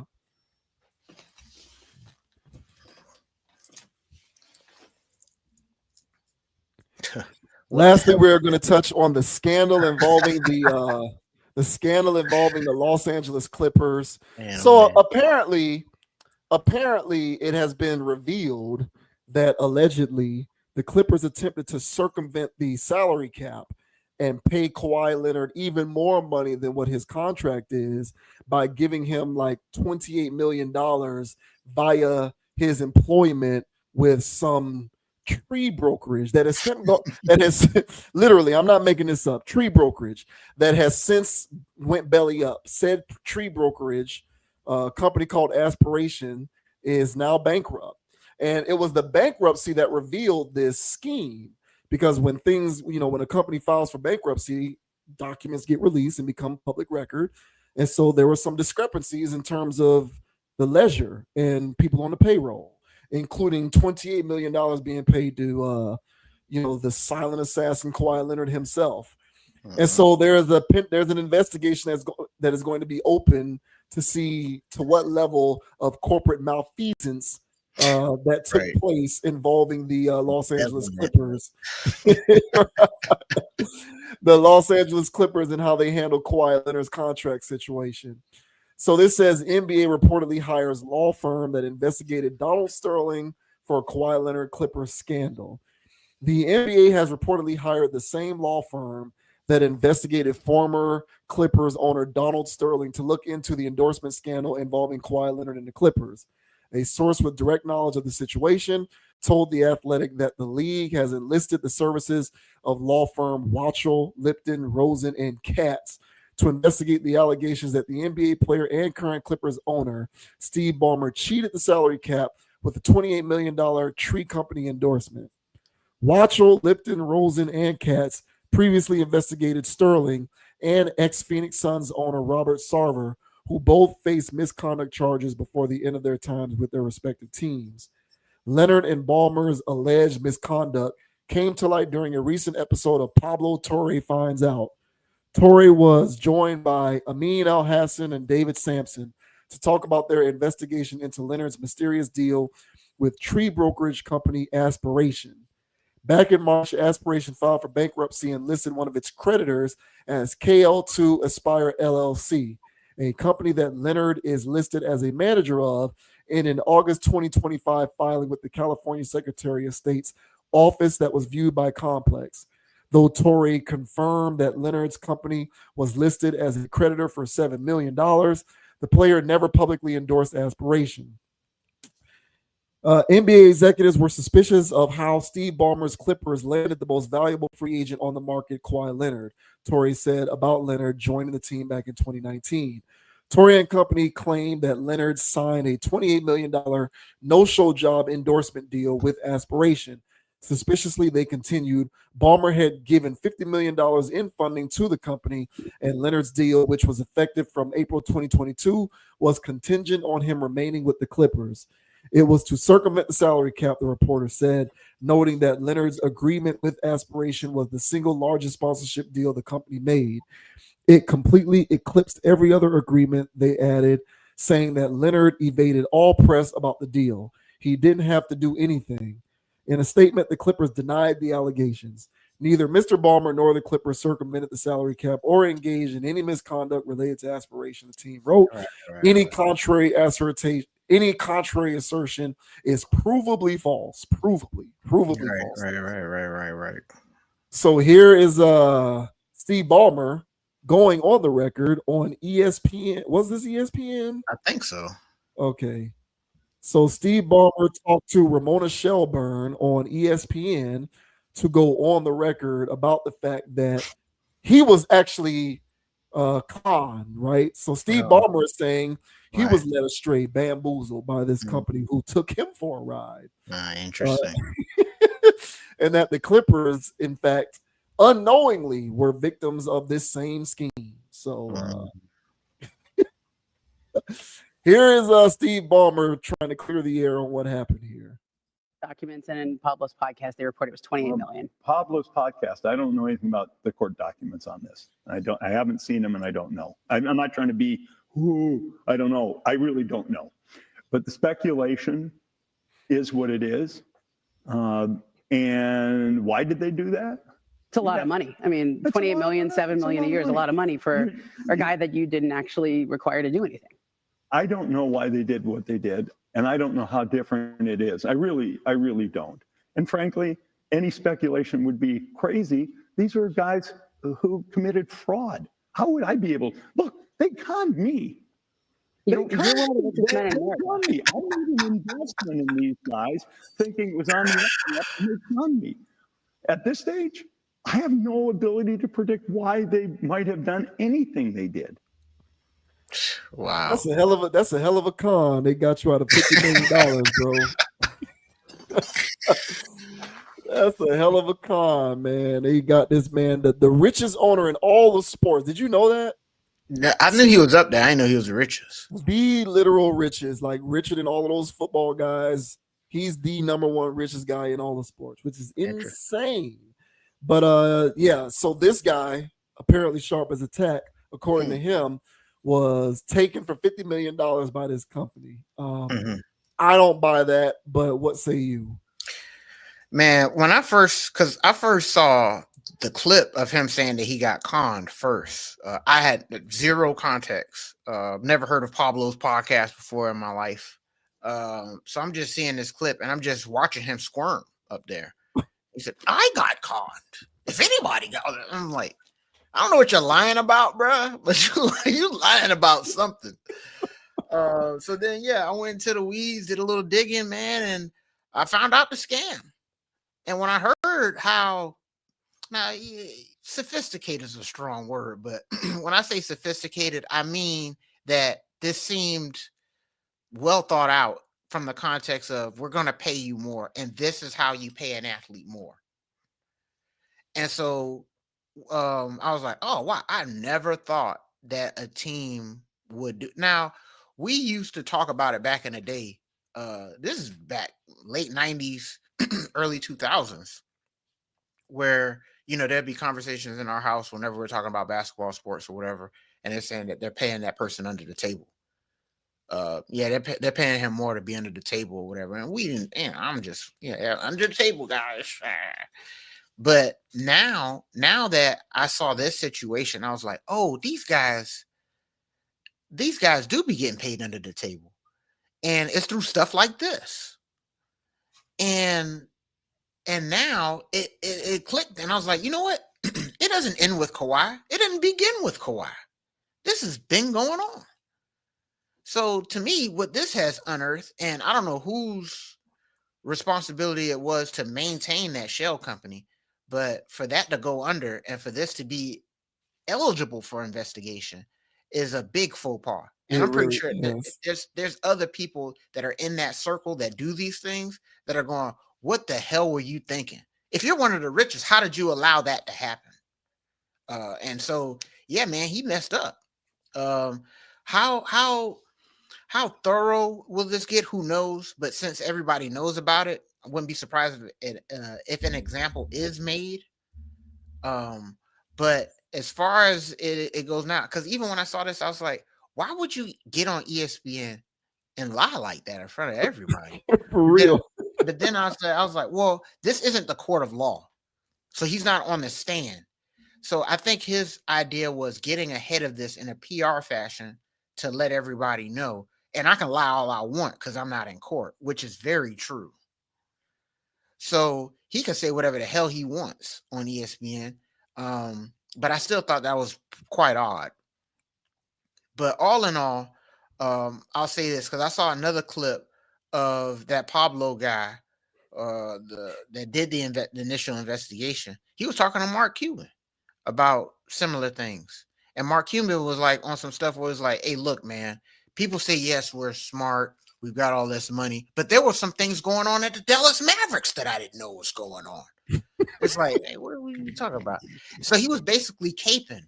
So then the Pablo guy stopped him, got into the weeds of the details of this situation. He said, well, how can he not know that? And then again, Mark Cuban doubles down like, hey, man, look, blah, blah, blah, blah. Sometimes things go on, when you're running these organizations that you don't know what's going on. Sometimes you just sign your name here, and all this other stuff. So then I'm like, and then I went in the comment section and people say, yeah, people don't want them to look into his deals that he had with Dirk or his deals and I was like, you know what? This has been going on. Mm-hmm. Not to say that any of that stuff's true. It's all projection and people assuming things, but I think that this is a deep rabbit hole where people want to go start digging enough. So all in all, I think whoever was in charge of that shell company, sloppy. It's very sloppy work. Very sloppy work. I'm not mad at Kawhi. I'm pretty sure this is again something. I'm pretty sure LeBron's running around with endorsements and things that he's got going on to keep him in LA. So I'm not going to test Kawhi. He was just doing his thing and getting a free check. So, but my thing is for whoever was being sloppy about this. Right. And I'm not even mad at the owner because I think this is something that they all do. Mm-hmm. So I think he was just playing part of the game that nobody really knew about until some nosy MFer went around and digging. So, but what are your thoughts, man, on Sterling's his name, right? running No, around here. no, Steve Ballmer. Oh, Sterling was the old guy. Yeah, Sterling yeah. was the racist. He was the bigoted racist. What do you think about this Bomber guy, man, out here getting possibly found out for paying Kawhi under the table? What are your thoughts, bro? I can see a scenario in which he is saying he doesn't know and he's telling the truth, but that's because the organization sets up an infrastructure that insulates him from knowledge so that he can take advantage of plausible deniability. Yes, So is he still liable and responsible? Yes, because they purposefully kept the information away from him. Correct. With him knowing that they were doing that so that he can engage in plausible deniability. Correct. So it's either that or he is legit lying and he knew and he's saying he didn't know. But like you, I think they'll make an example out of this. He doesn't care about, like you said, he doesn't care about going on ESPN and not being truthful because he didn't break law. No laws were broken here. Right. This is just NBA stuff that was violated. Correct. So you're breaking NBA rules, but it's not subject to anything criminal or nothing like that. Correct. So it's whatever the NBA can find out and determine whether it's punitive or not. And I believe that they'll punish them. It'll be some like millions of dollars, draft picks, stuff like that.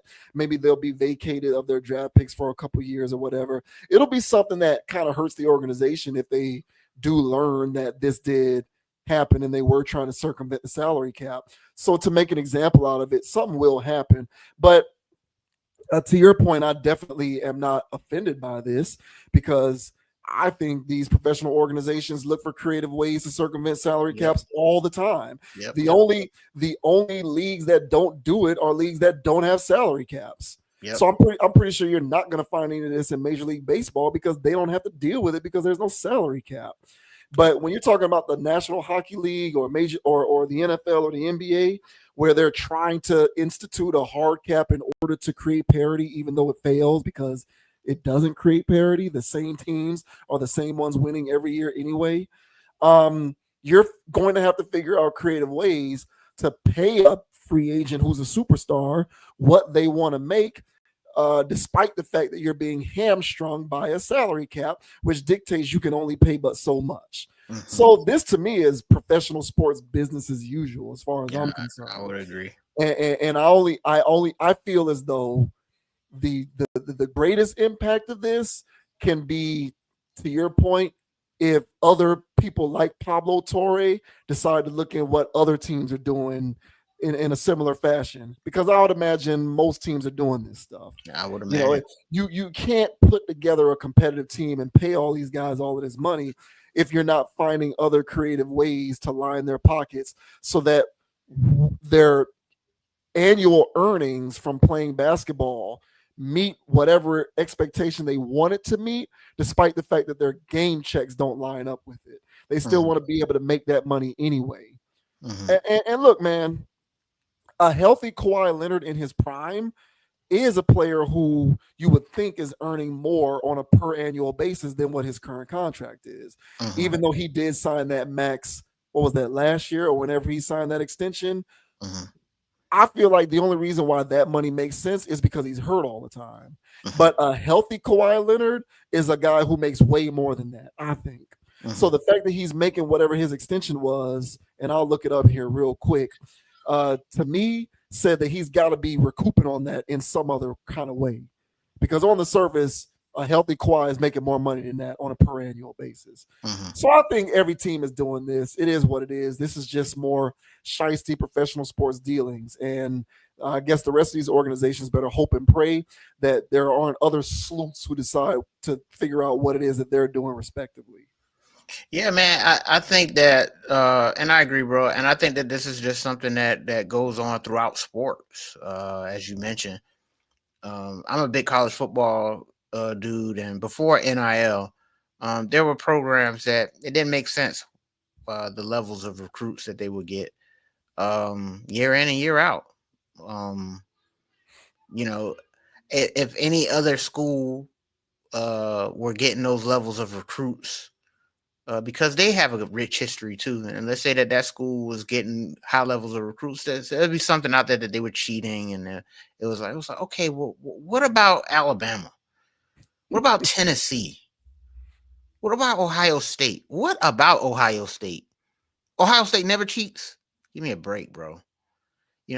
But so there was always these programs that were doing what it took in order to get away with it. I don't know how those bylaws work with the, how to go about it, pay your dues. Like, I don't know how that works, but schools like Ohio State, Alabama, Tennessee, and, the old good old boy, blue bloods that know how to play the game, much like Michigan, just, caught cheating. It had to be brought to the NCAA's attention that this guy was doing this weird stuff. This would have been, whatever. Mm-hmm. So this was again much like this situation where there was, feet on the ground that were blowing this thing up, and then the NCAA had to do something. But what did they do to Michigan? Nothing. Mm-hmm. The University of Miami has paid 20-something years for them doing what all other schools do.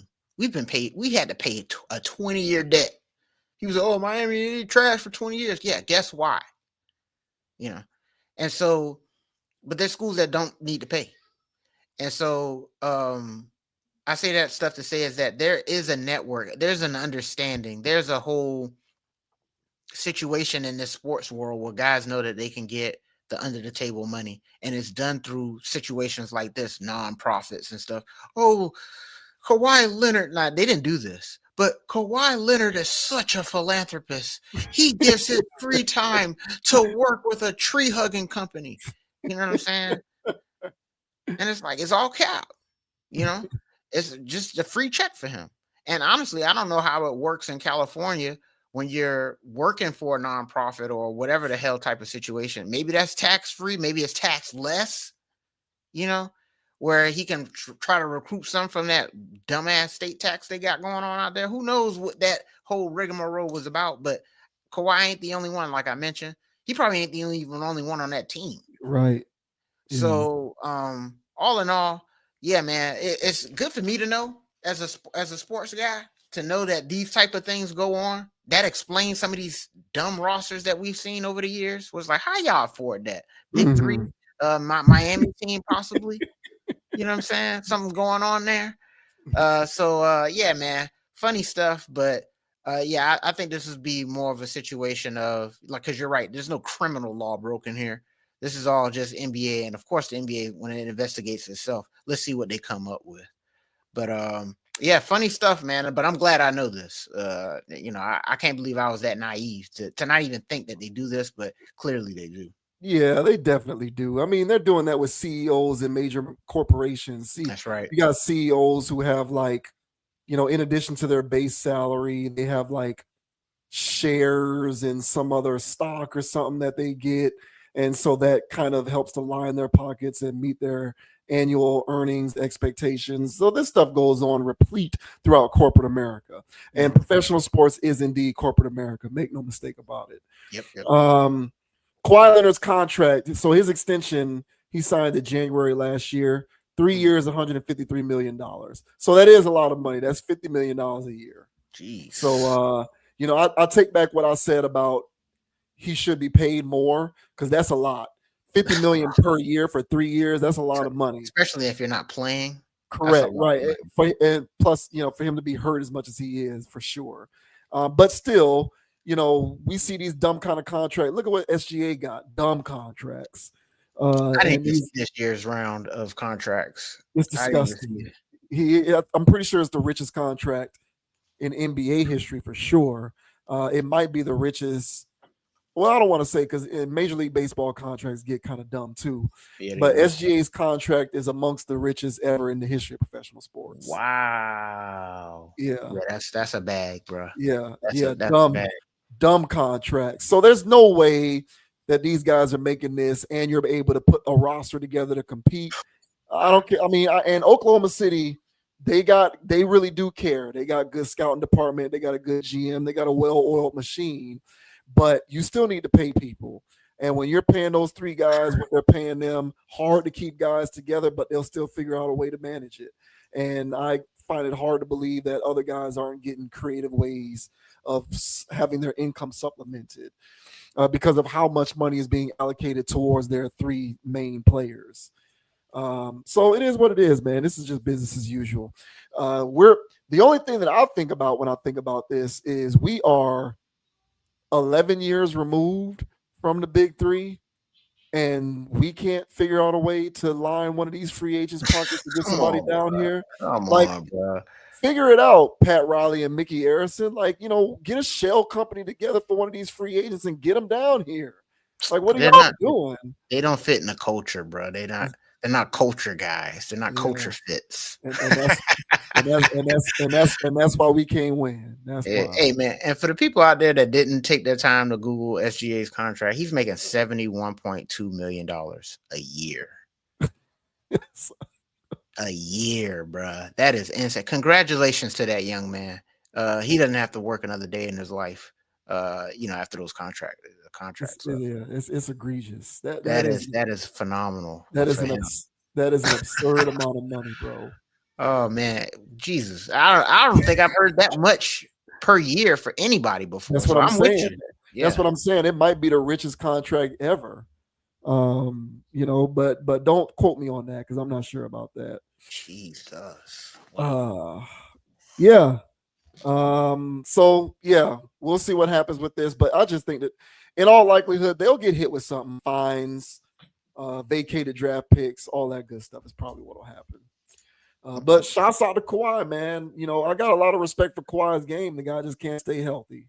Yeah, I don't know what he's got going on as a person, man, but he's getting a check, man. So shout out to Kawhi, man. He ain't on my team doing that foolishness, so I don't care. Right. But I never had a problem with Kawhi. I just think he's just him. And, he's just there. He's just there. Yeah, he's just existing, and that don't bother me. So shout out to Kawhi, man. Right. Yeah. All right, y'all. We're done. Another fantastic stream in the books. This was a good one. Major shouts out to everybody who tuned in for the stream, and major shouts out in advance to everybody who checks out our video uploads and hits that like button and leaves those comments. Of course, subscribe to the channel if you have not already done so. Check us out on Instagram at ConApproach, CONAPPROACH, as well as on TikTok. Same thing, CONAPPROACH. I'm on Instagram at JVWins, JVWINS. Check us out on Amazon Music, Apple Podcasts, and Spotify if you are so inclined and want to check us out audio style. Until next time, folks, thank you for supporting our brand of logical content. Think for yourself. Don't be a group thinker. Have a mind of your own. And until next time, go Florida State Seminoles. I'll see y'all. Yeah, I had to sneak that in there. Hey, man, the name is Dogon SS, by the way. Skr. And you can find me on Instagram at Dogon_SS, YouTube, DraftKings, MySpace, FanDuel, all right, X. Hey, man, there's a social media platform out there, Dogon_SS. We'll be out there. All right, make sure you guys like, subscribe, follow, and all that good jazz.